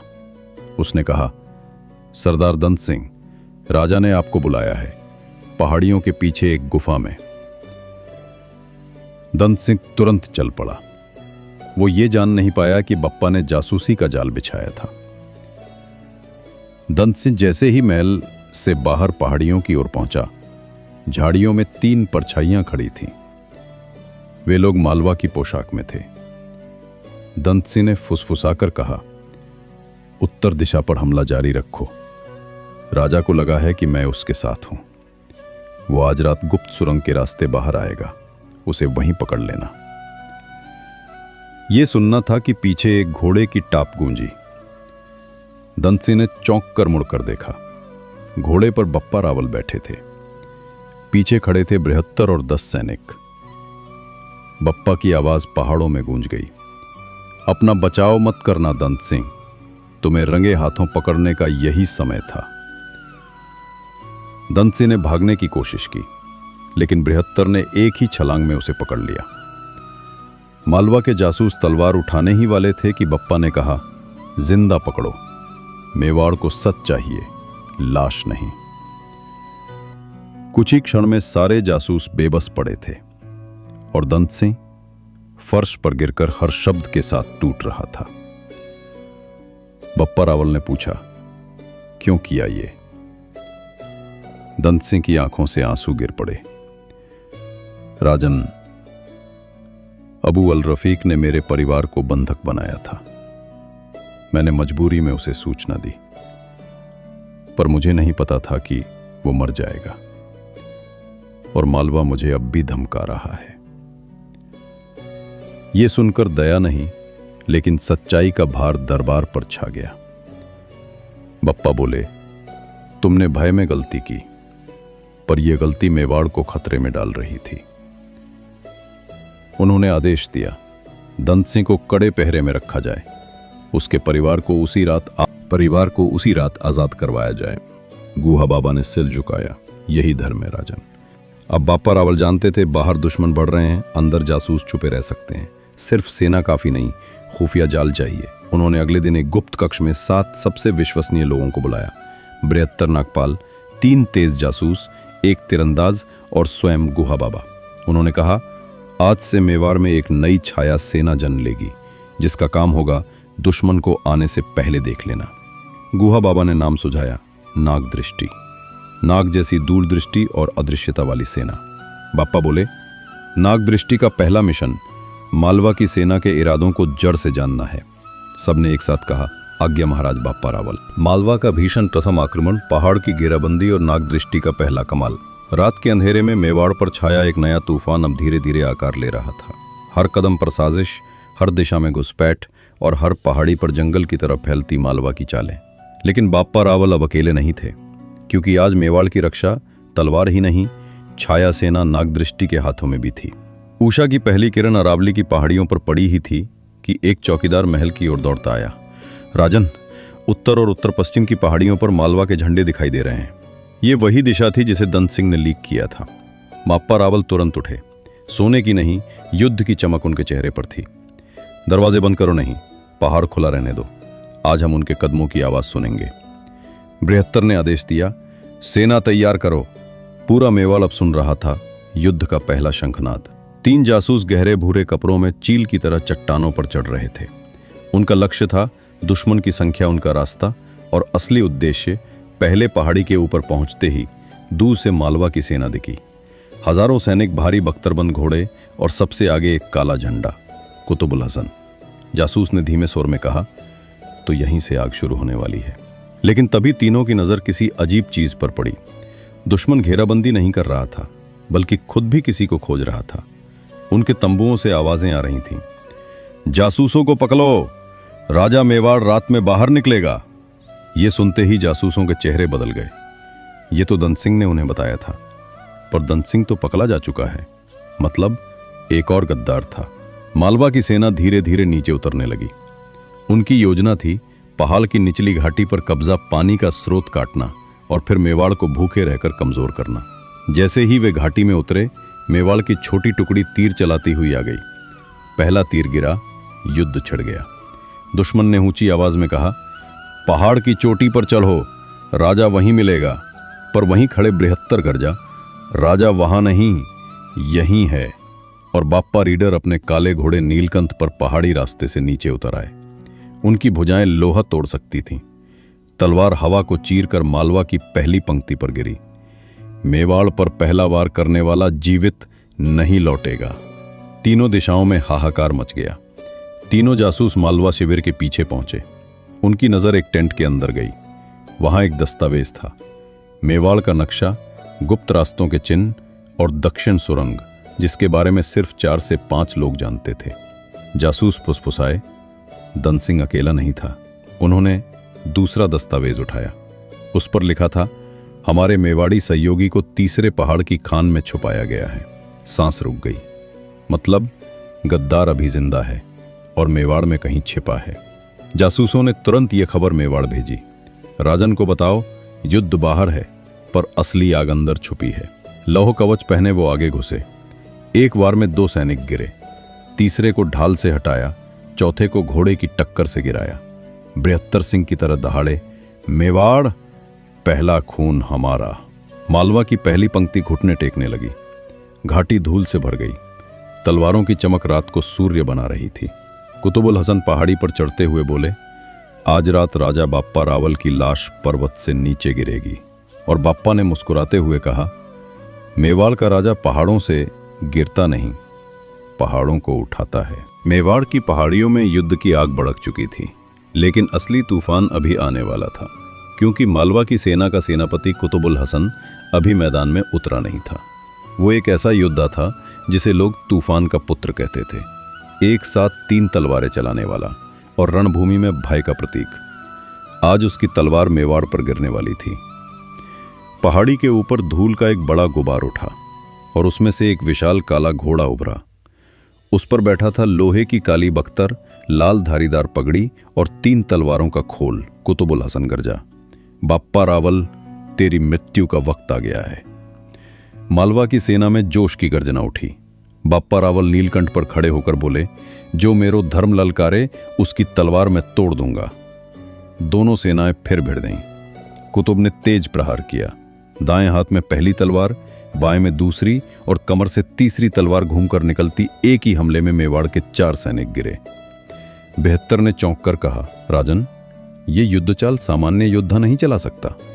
बाप्पा बोले, मैं जानता हूं, अब असली युद्ध शुरू। वे कुतुब की ओर बढ़े। पहाड़ों पर लोहे की टकराहट घाटी में गूंज उठी। तीनों जासूस रात के तीसरे पहर महल की चोटी पर पहुंचे। उनके चेहरों पर थकान नहीं, बल्कि खतरे का एहसास था। उन्होंने महल के मुख्य प्रहरी से कहा, हमें तुरंत राजगुरु और कोषाध्यक्ष नागपाल को बुलाना है। जब दोनों आए, जासूसों ने दस्तावेज दिखाए, गुप्त सुरंग नक्शे और मेवाड़ी सहयोगी का स्थान। राजगुरु गुहा बाबा ने डरते हुए पूछा, क्या मेवाड़ में अभी भी कोई द्रोही है? जासूस ने उत्तर दिया, हाँ, और वो इतना प्रभावशाली है कि मालवा उसे मेवाड़ का दूसरा द्वार कहता है। नागपाल का चेहरा कठोर हो गया। अगर वो अंदर छिपा है तो वो राजा को नुकसान पहुंचा सकता है। गुहा बाबा बोले, नहीं, अब उसे हम पकड़ेंगे। नागदृष्टि की छाया महल पर फैलने दो। नागदृष्टि ने पहले महल के 5 स्थानों की जांच की, कोषागार, हथियार खाना, महल की दक्षिण सुरंग, गुप्त अस्तबल और पुराना भंडार घर। 4 जगह सब शांत था, लेकिन भंडार घर में दीवारों पर मालवा के विशेष जूतों के निशान मिले। जासूस ने फुसफुसाया, यहीं से द्रोही संदेश बाहर भेजता है। गुहा बाबा बोले, अभी किसी को मत बताओ, राजा को युद्ध पर ध्यान देना है। द्रोही से निपटना हमारा काम। छाया सेना दीवारों पर फैल गई। युद्ध की धूल बैठ रही थी। अब दोनों सेनाएं अपनी ताकत बचा रही थीं। बीच में केवल 2 योद्धा, कुतुबुल हसन और महायोद्धा बाप्पा रावल कुतुब ने दहाड़ मारी। मैं अबू अल रफीक की कसम, तुझे यहीं मार कर तेरी खोपड़ी का दीपक बनाऊंगा। बाप्पा मुस्कुराए। खोपड़ियां दीपक नहीं होती, द्रोही की चेतावनी बनती हैं। कुतुब का पहला प्रहार बिजली की तरह आया, लेकिन बाप्पा ने पहली तलवार रोक ली।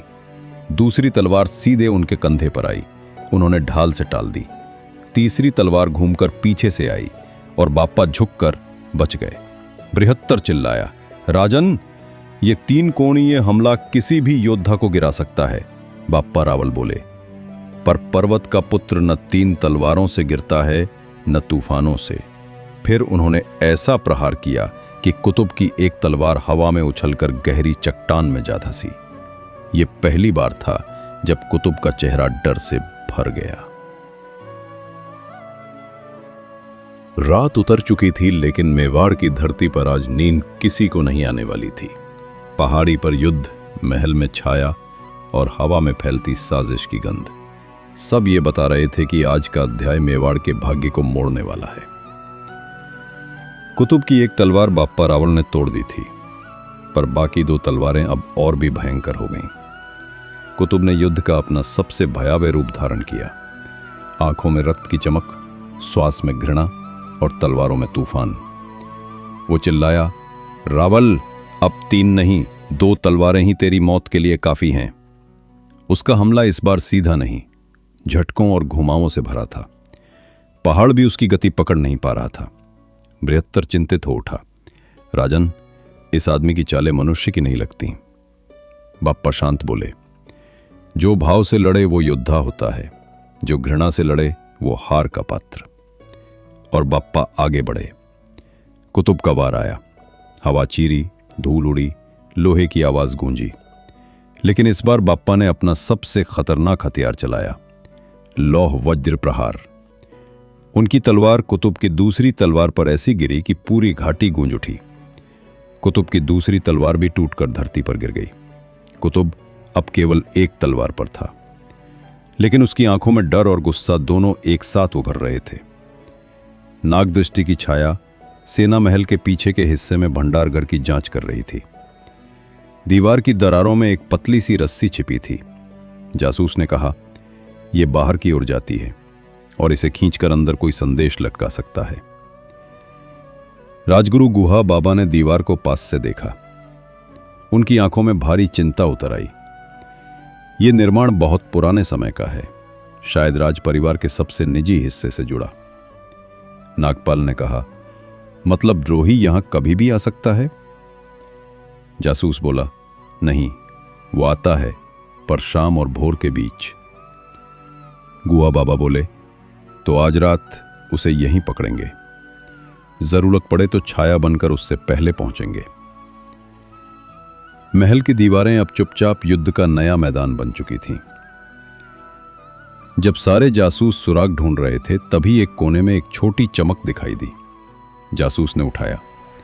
वो था मालवा दरबार की लाल मोहर, जो सिर्फ उच्च पदाधिकारी को दी जाती थी। जासूस चौंक कर बोला, ये तो सिर्फ सेनापतियों या मंत्रियों के पास होती है। गुहा बाबा के चेहरे का रंग बदल गया। मतलब द्रोही कोई आम आदमी नहीं, वो मेवाड़ दरबार का उच्च पदाधिकारी है। महल में एक सन्नाटा छा गया। फिर रणभूमि, कुतुब का आखिरी रूप। कुतुब अब अपनी अंतिम तलवार लिए बाप्पा के सामने खड़ा था। उसकी आंखों में पागलपन आ चुका था। वो दहाड़ा, रावल, मेरी पहली 2 तलवारें टूट गईं, पर यह तीसरी तलवार मेरे पिता अबू अल रफीक की है। आज ये तेरे सीने में जाएगी। बाप्पा मुस्कुराए, मैं जानता हूं, और आज ये तलवार तेरे ही हाथ से छूट जाएगी। कुतुब ने छलांग लगाई। पहाड़ी हिली, चट्टानें टूटने लगीं, पर बाप्पा रावल ने उसकी गति को पढ़ लिया। उन्होंने ढाल फेंक दी, तलवार को उलटकर पकड़ा और कुतुब की तलवार पर सीधा वज्र प्रहार किया। धम! कुतुब की तीसरी तलवार टूटकर 4 टुकड़ों में बिखर गई। कुतुब पथरीली जमीन पर गिर गया। उसके चेहरे पर डर साफ था। न, ये असंभव है। बाप्पा रावल बोले, धर्म की तलवार घृणा से तेज होती है। मेवाड़ का इतिहास आज एक ऐसी रात देख रहा था जिसमें 2 युद्ध चल रहे थे। एक पहाड़ों पर तलवारों से, दूसरा महल के भीतर परछाइयों से, और दोनों में एक एक कदम भाग्य बदल सकता था। कुतुब जमीन पर पड़ा था। उसकी 3 तलवारें टूट चुकी थीं, पर उसकी आंखों में अभी भी आग जल रही थी, घृणा की आग। उसने धीमे स्वर में कहा, रावल, तूने तलवारें तोड़ी हैं, मेरा इरादा नहीं। फिर उसने अपनी पगड़ी के भीतर से एक छोटी चांदी की चाकू निकाली। अचानक वो उठकर बाप्पा की ओर झपटा। बृहत्तर चिल्लाया, राजन सावधान। लेकिन बाप्पा रावल पहले ही पड़ चुके थे उसकी चाल। उन्होंने एक त्वरित घुमाव किया, कुतुब की कलाई पकड़ ली और उसकी पकड़ को मोड़ते हुए कहा, कायर योद्धा हमेशा अंतिम बार छिप कर करता है। उन्होंने कुतुब को जमीन पर दबा दिया। कुतुब ने अंतिम बार दहाड़ लगाई, मेरी हार से कुछ नहीं बदलेगा। मेवाड़ में तुम्हारा आदमी तुम्हें खत्म कर देगा। ये सुनते ही बाप्पा का चेहरा बदल गया। मेवाड़ में? कौन? लेकिन कुतुब ने मुंह फेर लिया। वो बोलने से पहले ही बेहोश हो गया। उधर नागदृष्टि महल में जाल बिछा रही थी। महल की रात गहरी थी, दीवारों पर मशालें जल रही थीं। नागदृष्टि के जासूस परछाइयों में छिपे थे, भंडार घर के पीछे, गुप्त सुरंग के पास और पुरानी दीवारों की घेराबंदी में। उनका लक्ष्य था द्रोही को रंगे हाथों पकड़ना। गुहा बाबा ने कहा, आज रात वो जरूर आएगा। वो जानता है मालवा ने हमला शुरू किया है, उसे रिपोर्ट देनी होगी। नागपाल ने भी कहा, और आज रात उसकी बारीक सी गलती उसे खत्म कर देगी। महल की दीवारें शांत थीं, लेकिन वो सन्नाटा तूफान आने का संकेत था। कदमों की आवाज। द्रोही आ चुका था। रात का तृतीय पहर। महल में हर दिशा में सन्नाटा था। तभी टक टक टक, धीमे मगर तेज कदम। एक आदमी काले कपड़ों में, चेहरा ढका हुआ, भंडार घर के पीछे धीरे धीरे आया। उसके हाथ में एक चर्म पत्र था जिस पर लिखा था, रावल पर हमला, उत्तर घाटी, राजा अकेला। जासूस फुसफुसाया, यही है। पर अभी उसे पकड़ा नहीं जा सकता था। उसे अपनी पूरी कार्रवाई करनी थी ताकि उसकी पहचान स्पष्ट हो सके। आदमी ने दीवार की दरार में छिपी रस्सी को खींचा और उसी क्षण उसका चेहरा थोड़ा सा खुला। जासूसों की सांसें थम गईं। उन्होंने एक दूसरे को देखा। ये तो दरबार का। लेकिन शब्द उनके गले में अटक गए, क्योंकि वे पहचान चुके थे, और वो नाम मेवाड़ की रीढ़ था। उस व्यक्ति ने धीरे से फुसफुसाया, मालवा, मेरा संदेश पहुंच गया। अब तुम जानो क्या करना है। उसका स्वर स्थिर, प्रशिक्षित और खतरनाक रूप से परिचित था। जासूसों के चेहरों पर हैरानी थी। नागदृष्टि के नेता ने कहा, हमने सोचा भी नहीं था कि वही व्यक्ति। गुहा बाबा ने आंखें मूंद लीं। राजा की सबसे बड़ी चोट राजा के सबसे करीब से आती है। युद्ध शांत हो चुका था। कुतुब बेहोश था। मालवा की पहली सेना पीछे हट रही थी। तभी एक नागदृष्टि जासूस घोड़ा दौड़ाता हुआ आया। उसने कहा, राजन, हमने द्रोही को देखा है। बाप्पा रावल ने पूछा, कौन है वो? जासूस चुप रहा। उसकी सांस अटक गई। उसने कांपते स्वरों में कहा, राजन, आप जितना सोचते आए उससे कहीं अधिक भयानक सच्चाई है। बाप्पा की आंखें एक पल के लिए स्थिर हो गईं। हवा रुक गई। मेवाड़ की धरती भी खामोश हो गई। रात भारी थी, इतनी भारी कि मानो आकाश स्वयं अपनी सांसें रोककर मेवाड़ की तकदीर देख रहा हो। जासूस घुटनों के बल बैठा था। उसका स्वर कांप रहा था। राजन, द्रोही आपके दरबार से है। बाप्पा ने धीमे स्वर में पूछा, नाम बोलो। जासूस ने लंबी सांस ली और कहा, उदयपाल, आपका सेनापति। युद्धभूमि एक पल में खामोश हो गई। बृहत्तर के हाथ से भाला छूटते छूटते बचा। अजयपाल ने दांत भींच लिए। सेनापति? उसने मेवाड़ से द्रोह? बाप्पा की आंखों में एक ऐसी चमक आई जिसे देखकर दुश्मन भी कांप उठते। उन्होंने कहा, उदयपाल, जिसे मैंने अपने पिता की तरह मान दिया, यही वो है? जासूस ने सिर झुका लिया। उदयपाल महल की पुरानी दीवार के पास खड़ा था। उसने काले कपड़े उतारे और अपने राजसी वस्त्र पहन लिए। उसके चेहरे पर किसी प्रकार का डर नहीं, केवल शतरंज के खिलाड़ी की तरह गणना। कुतुब युद्ध में व्यस्त है और मेवाड़ के सैनिक भी। अब महल में कोई नहीं बचेगा जो मुझे रोके। उसी समय महल की छत पर एक छाया हिली। नागदृष्टि के जासूस उसे देख रहे थे, लेकिन उदयपाल को पता नहीं था कि वो अब अकेला नहीं था। उदयपाल महल के गुप्त कक्ष में पहुंचा। वहां एक बूढ़ा महल रक्षक पहरा दे रहा था। वो मुस्कुराया। सेनापति महाराज, आप इतनी रात? वाक्य पूरा भी नहीं हुआ, छप! एक तेज कट, एक लपलपाती तलवार। बूढ़ा रक्षक जमीन पर गिर गया। उदयपाल ने कहा, मेवाड़ का भविष्य पुराने पहरेदारों के बूढ़े कंधों पर नहीं टिक सकता। ये आवाज, ये निर्दयता सारी रात में एक काली छाया की तरह फैल गई। जैसे ही उदयपाल मुड़ा, छत से एक आवाज गूंजी, काफी खून बहा चुके हो उदयपाल। और छत से 3 परछाइयां कूदी। नागदृष्टि के योद्धा। उनमें से एक ने कहा, राजद्रोह का पहला अध्याय यहीं खत्म होगा। उदयपाल हंस पड़ा। राजद्रोह? तुम सोच भी नहीं सकते मैंने ये सब किसके आदेश पर किया है। नागदृष्टि के सैनिकों ने कहा, आदेश? कौन? उदयपाल ने तलवार संभाली। मेवाड़ की राजगद्दी का अगला दावेदार। रणभूमि में बाप्पा रावल ने अपना घोड़ा मोड़ा। उनकी आवाज गर्जना जैसी थी। उदयपाल को जिंदा लाओ। बृहत्तर ने तुरंत कहा, राजन, वो खतरनाक है। बाप्पा ने दहाड़ कर कहा, वो मेरा सेनापति था। मैं जानना चाहता हूं उसकी आत्मा कब से काली हुई। अजयपाल ने कहा, राजन, यदि वो राजगद्दी का दावेदार है तो इसका अर्थ है कि बाप्पा ने उसकी बात काटते हुए कहा, अर्थ मैं समझ चुका हूं अजय। उनकी आंखों में एक ऐसा तूफान था जो सालों में एक बार उठता है। उदयपाल ने तीनों नागदृष्टि योद्धाओं पर एक साथ हमला किया। उसकी तलवारबाजी सामान्य सेनापतियों जैसी नहीं, वो प्रशिक्षित हत्यारे की तरह लड़ रहा था। एक वार, एक छलांग, एक तेज कट, धप! नागदृष्टि का पहला योद्धा गिरा, दूसरा घायल, तीसरा ही खड़ा रह गया। उदयपाल ने कहा, बाप्पा सोचते हैं कि उन्हें युद्ध बाहर लड़ना है। असली युद्ध तो यही महल में चल रहा है। महल कांप उठा। दरवाजे, गलियारे, दीवारें सब इस रात के साक्षी बन रहे थे। महल की रात अब शांत नहीं थी। दीवारों की दरारों से तलवारों की टकराहट की आवाज गूंज रही थी, मानो पुराने पत्थर भी इस विश्वासघात को सुनकर कांप रहे हों।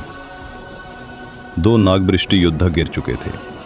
तीसरा घायल होकर भी उसके सामने डटा था। उदयपाल ने एक वार से उसे पीछे धकेला और कक्ष के कोने में छिपा पुराना पत्थर दबाया।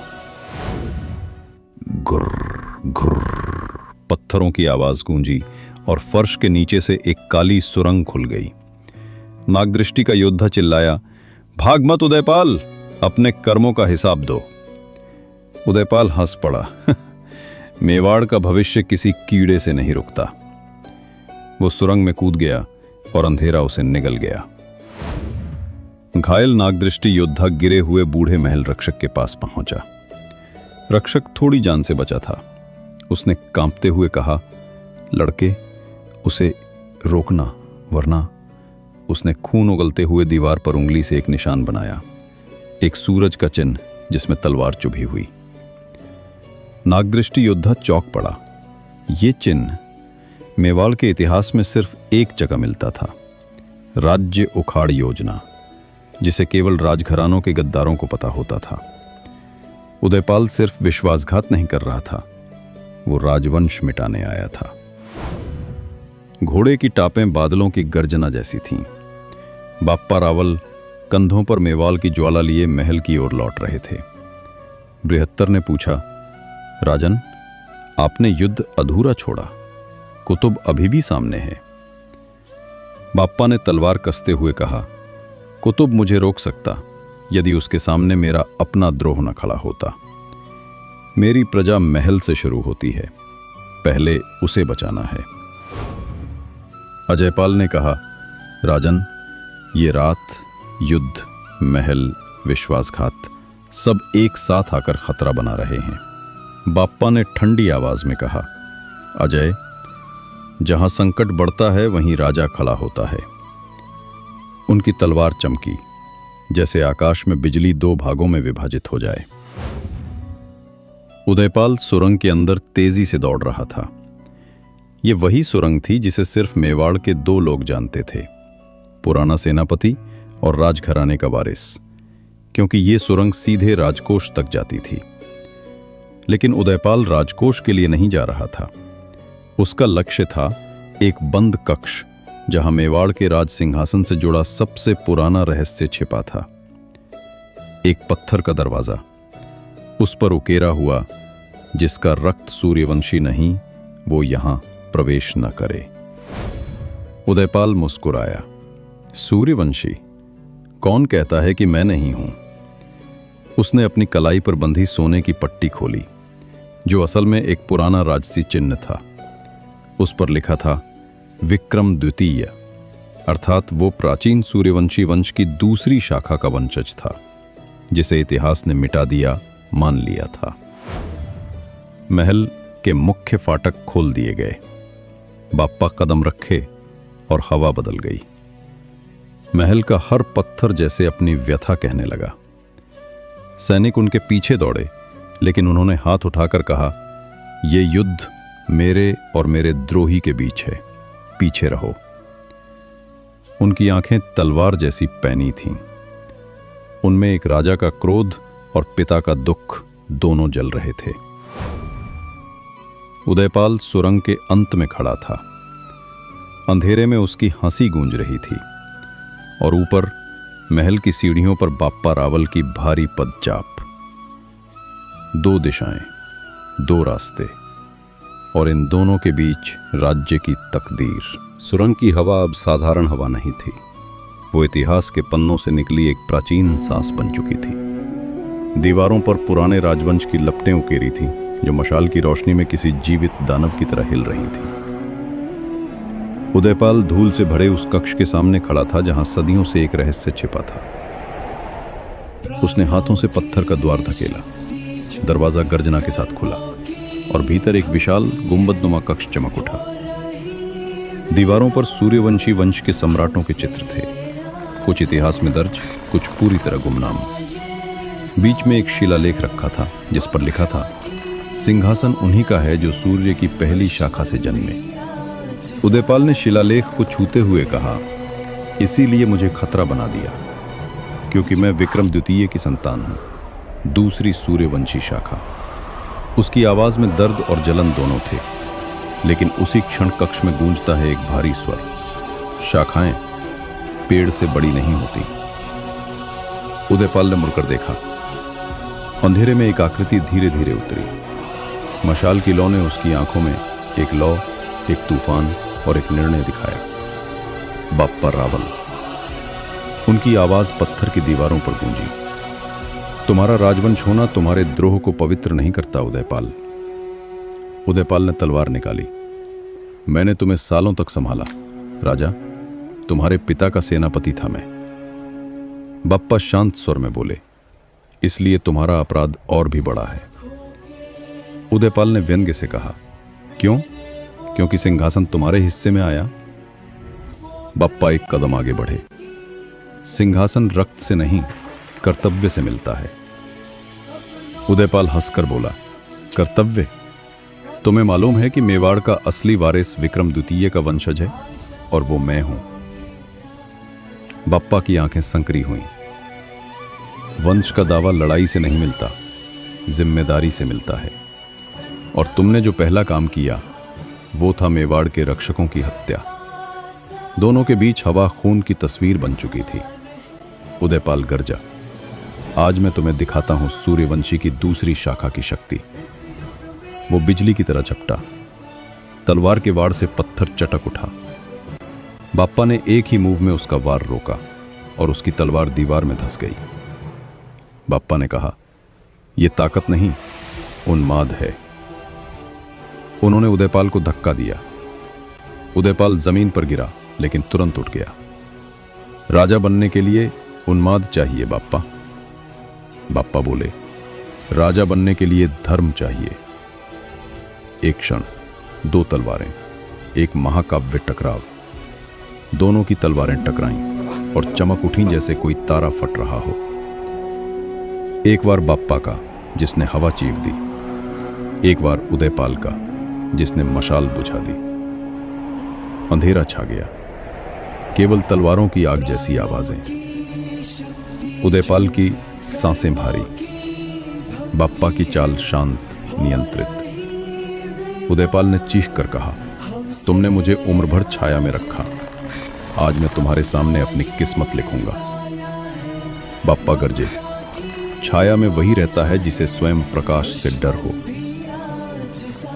अब युद्ध सिर्फ दो व्यक्तियों का नहीं, ये था सूर्यवंशी वंश का निर्णय, मेवाड़ की भविष्य रेखा, सिंहासन का असली दावेदार। उदयपाल ने आखिरी दाव के लिए अपनी कमर का खंजर निकाला, एक जहरीला खंजर। बाप्पा की आंखों में क्षण भर के लिए अग्नि चमकी। द्रोह की पहचान पीठ पर वार करना। उदयपाल छलांग लगाता है, लेकिन बाप्पा उसके हाथ को मध्य हवा में पकड़ लेते हैं। सुरंग का अंधेरा अब किसी आम अंधेरे जैसा नहीं था, ये युद्ध का साक्षी बना अंधेरा था। ये उन दो व्यक्तियों की किस्मत समेटे खड़ा था, जिनमें से एक मेवाड़ को बचाने वाला था और दूसरा मेवाड़ को मिटाने निकला था। उदयपाल का खंजर जहर के साथ चमक रहा था। उसकी नोक बाप्पा के करीब थी, सिर्फ 2 उंगलियों भर दूरी। लेकिन बाप्पा रावल की पकड़ लोहे की जंजीर जैसी थी। उन्होंने हवा में ही उदयपाल की कलाई रोक ली। उदयपाल गुर्राया, छोड़ो, मैं सूर्यवंशी की दूसरी शाखा का रक्त हूं। बाप्पा ने दांत भींचते हुए कहा, राजवंश की शाखाएं कभी अपने ही वृक्ष को काटने नहीं आती। उदयपाल कलाई छुड़ाने की कोशिश करता रहा, लेकिन बाप्पा की पकड़ और सख्त होती गई। उसकी आंखें फैलने लगीं। जहर से भरा खंजर कांप रहा था। उदयपाल ने अचानक खंजर से हाथ हटाकर तीव्र गति से अपनी तलवार उठाई और बाप्पा पर वार किया। छन! वार बाप्पा की बाईं बांह पर लगा, एक हल्की साइडेड सी परंतु गहरी कट। तलवार की चोट से उनकी त्वचा से खून निकला और खून की पहली बूंद पत्थर पर गिरी। यह दृश्य उदयपाल को और साहसी बना गया। वो चीखा, देखा बाप्पा, राजत्व का खून कितना आसानी से बहता है।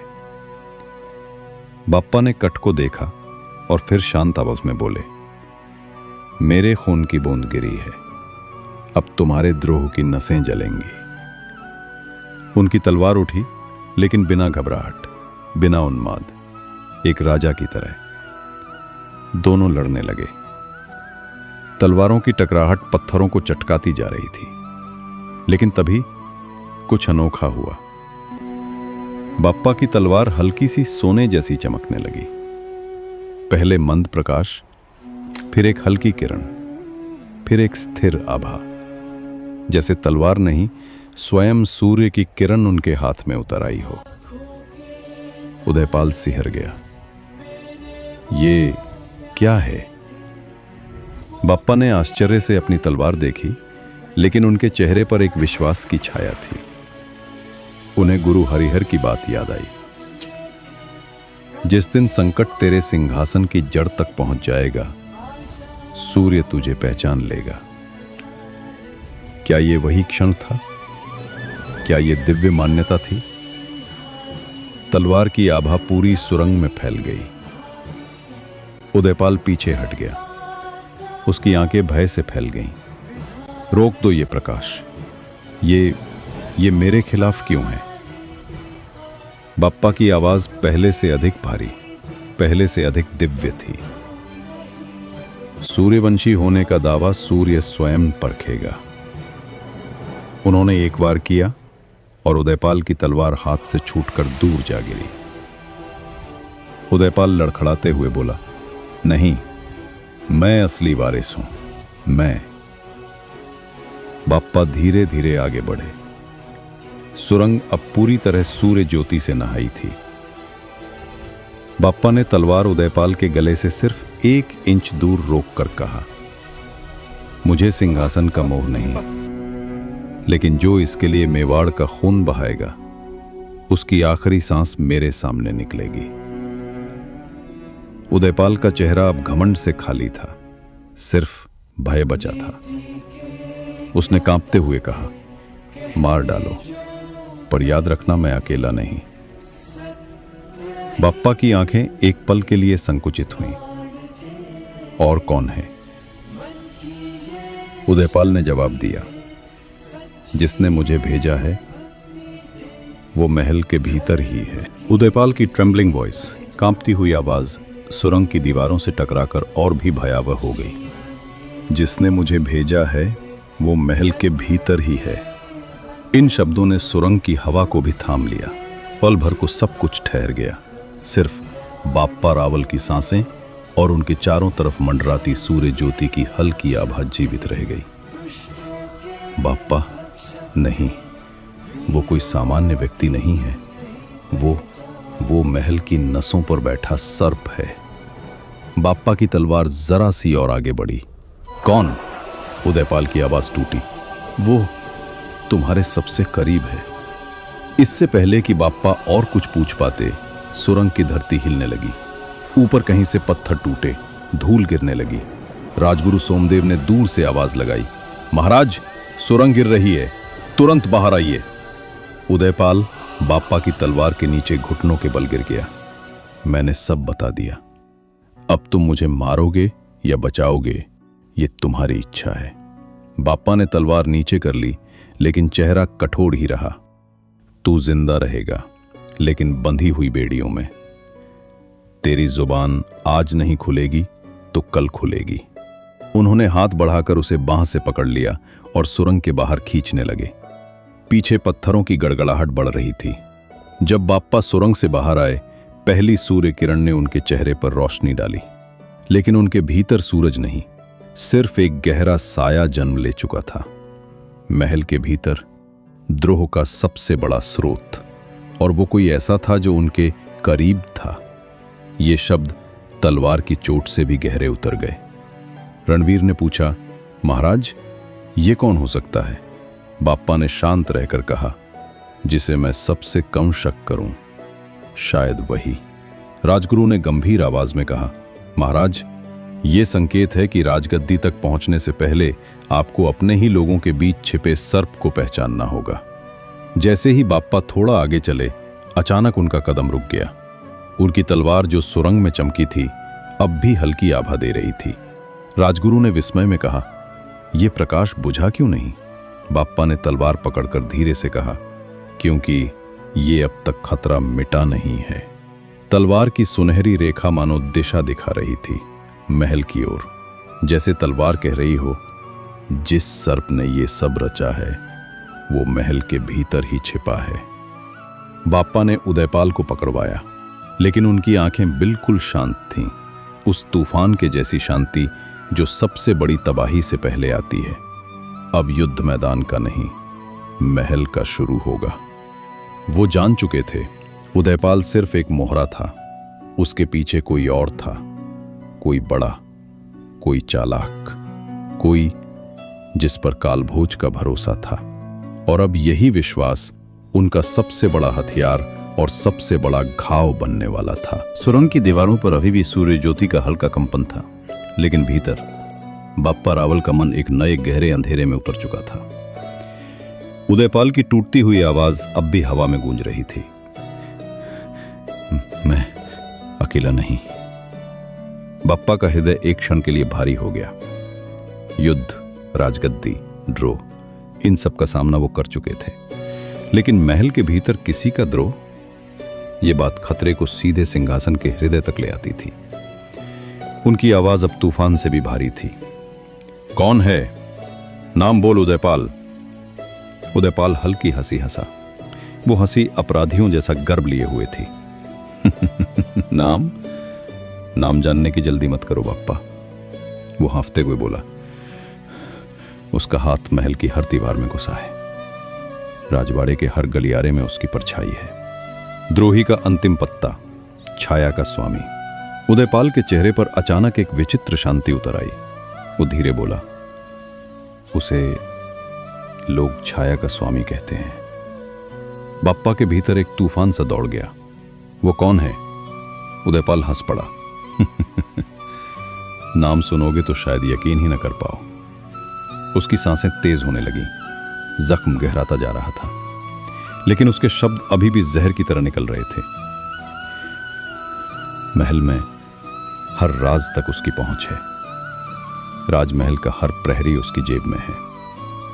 बप्पा की तलवार और कसकर पकड़ी गई। नाम बोल उदयपाल। उदयपाल बोला, जब तक मैं मरूं नाम नहीं। उसने जमीन पर थूकते हुए कहा, बस एक इशारा। वो हाँफते हुए बोला, तुम्हारे सबसे करीब खड़ा व्यक्ति। उदयपाल के शब्दों ने सुरंग की हवा को भी बदल दिया। बप्पा की तलवार से निकलती ज्योति, जो पहले दिव्य थी, अब तेज, क्रोधित और प्रचंड हो गई, जैसे सूर्य स्वयं न्याय की आग में तप रहा हो। उदयपाल ने डरते हुए पूछा, ये तलवार ऐसे क्यों चमक रही है?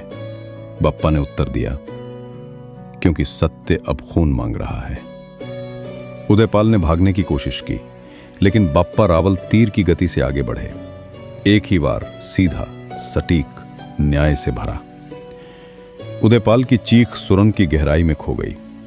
उसकी आंखें एक पल को फैलकर सदा के लिए ठहर गईं। बप्पा ने धीरे से कहा, तेरा अध्याय समाप्त हुआ, लेकिन उस छाया का अब आरंभ होगा। बप्पा सुरंग से बाहर निकले। उनके कदम पहले से भारी थे। महल की ओर जाती सीढ़ियों में अचानक हवा बदली। ऊपर से एक हल्की सी आवाज आई, चट, जैसे कोई पत्थर में छिपकर उनकी बात सुन रहा हो। बप्पा रुके, तलवार कसकर पकड़ी। आवाज फिर आई, खर, किसी के पैरों की धीमी सी सरसराहट। कौन है वहां? बप्पा गरजे, लेकिन जवाब नहीं आया, सिर्फ भागते कदमों की हल्की गूंज। महल पहुंचते पहली ही नजर में बिट्रेयल की गंध महल लौटते ही बप्पा ने देखा।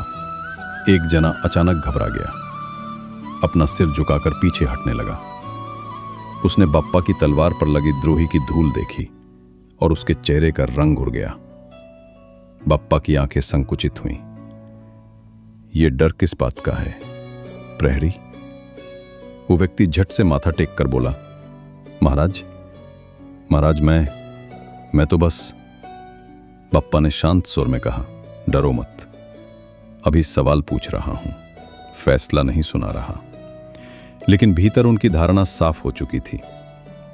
छाया का स्वामी महल के भीतर ही था, यही कहीं। महल की विशाल दालान में बप्पा रावल के कदम पहले से भारी, पहले से तेज थे। लेकिन एक बात स्पष्ट थी, अब महल राजमहल नहीं, एक रणभूमि बन चुका था, जहां दीवारें भी सतर्क खड़ी थीं, जैसे वे भी द्रोह का बोझ ढो रही हों। जिस प्रहरी पर बप्पा का ध्यान गया था, वो अब भी कांप रहा था। बप्पा उसके सामने रुके और धीमी आवाज में बोले, जब मैं आया, तू अंधेरे में देखकर क्यों घबरा गया? प्रहरी डरते हुए बोला, महाराज, मैं तो बस सुरक्षा के लिए। बप्पा ने बीच में ही रोक दिया, झूठ बोलने से सांसों की गति बदल जाती है। तू अपनी सांसें संभाल और सच से शुरू कर। प्रहरी अब और डर गया। उसकी आंखें बप्पा के पैरों पर टकटकी होकर जम गईं। महाराज, मैंने किसी को सुरंग के पास भागते देखा था। बप्पा की नजरें तेज हुईं। कौन? प्रहरी हटलाया। मैं उसका चेहरा अच्छी तरह नहीं देख पाया, पर वो महल का आदमी ही था। बप्पा रावल शांत हुए। वे झुके और प्रहरी की आंखों में देखा। चेहरा नहीं देखा या देखा पर नाम नहीं लेना चाहता? प्रहरी की पलकें कांपीं। ये वही कांप थीं जो द्रोह की गंध ले आती थी। बप्पा ने तलवार की मूठ पर हाथ रखा। बस इतना ही काफी था कि प्रहरी के घुटने जवाब देने लगे। वो घुटनों पर गिर पड़ा। महाराज, क्षमा, मैं नाम नहीं ले सकता। बप्पा की आवाज अब तूफान जैसी गहरी थी। महल से विश्वासघात होगा और तू नाम नहीं ले सकेगा? क्यों? डर किससे है? मुझसे या उस छाया के स्वामी से?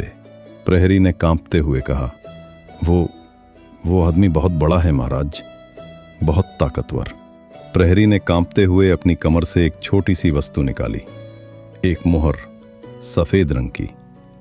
उस पर कोई नाम नहीं, बस एक प्रतीक, आधा सूर्य छिपा हुआ और आधा प्रज्वलित। बाप्पा ने मुहर को अपनी हथेली में दबाया। ये किसकी निशानी है? प्रहरी डरते हुए बोला, महाराज, महल में चल रही गुप्त बैठकों की हर खबर जिसके पास पहुंचती है वो इसी मुहर से पहचाने जाते हैं। बाप्पा की आंखें अब शिकारी बहादुर की तरह चमकने लगीं। तो छाया का स्वामी अपनी पहचान नहीं दिखाता।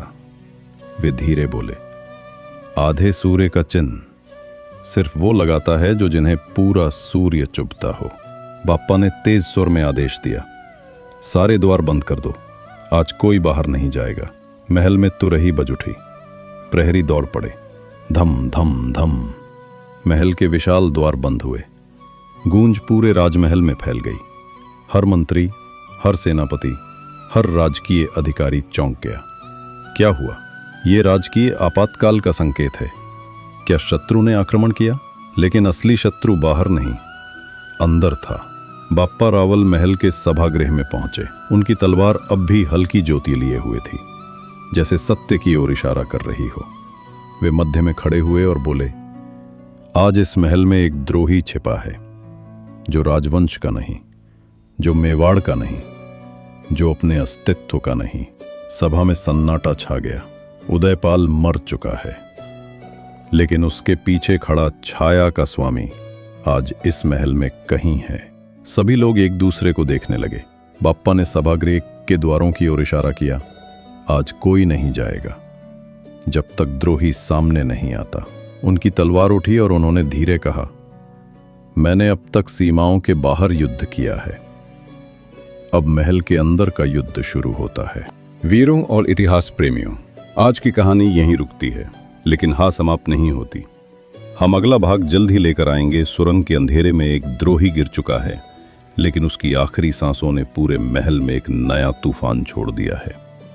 कौन है वो छाया का स्वामी? कौन है वो व्यक्ति जो महल की दीवारों से भी बड़ा छल कर रहा है? आधे सूर्य की मुहर, जिसे पहनने की हिम्मत कोई आम व्यक्ति नहीं कर सकता, किसके पास है? और सबसे बड़ा सवाल, क्या बाप्पा रावल इस महल के अंदर छिपे दुश्मन को पहचान पाएंगे, या महल में कोई ऐसा है जो उन पर ही वार करने वाला है? इन सवालों के जवाब मिलेंगे अगले भाग में, जहां कहानी और गहरी, राजनीति और खतरनाक, और द्रोह पहले से कई गुना ज्यादा सच्चा होगा। यह था इंडियन लेजेंड्स अनफोल्डेड का मौजूदा अध्याय। अगले भाग तक सस्पेंस को जीवित रखिए। चैनल को सब्सक्राइब करें, लाइक करें। जल्द ही मिलते हैं इतिहास के अगले एपिसोड के साथ।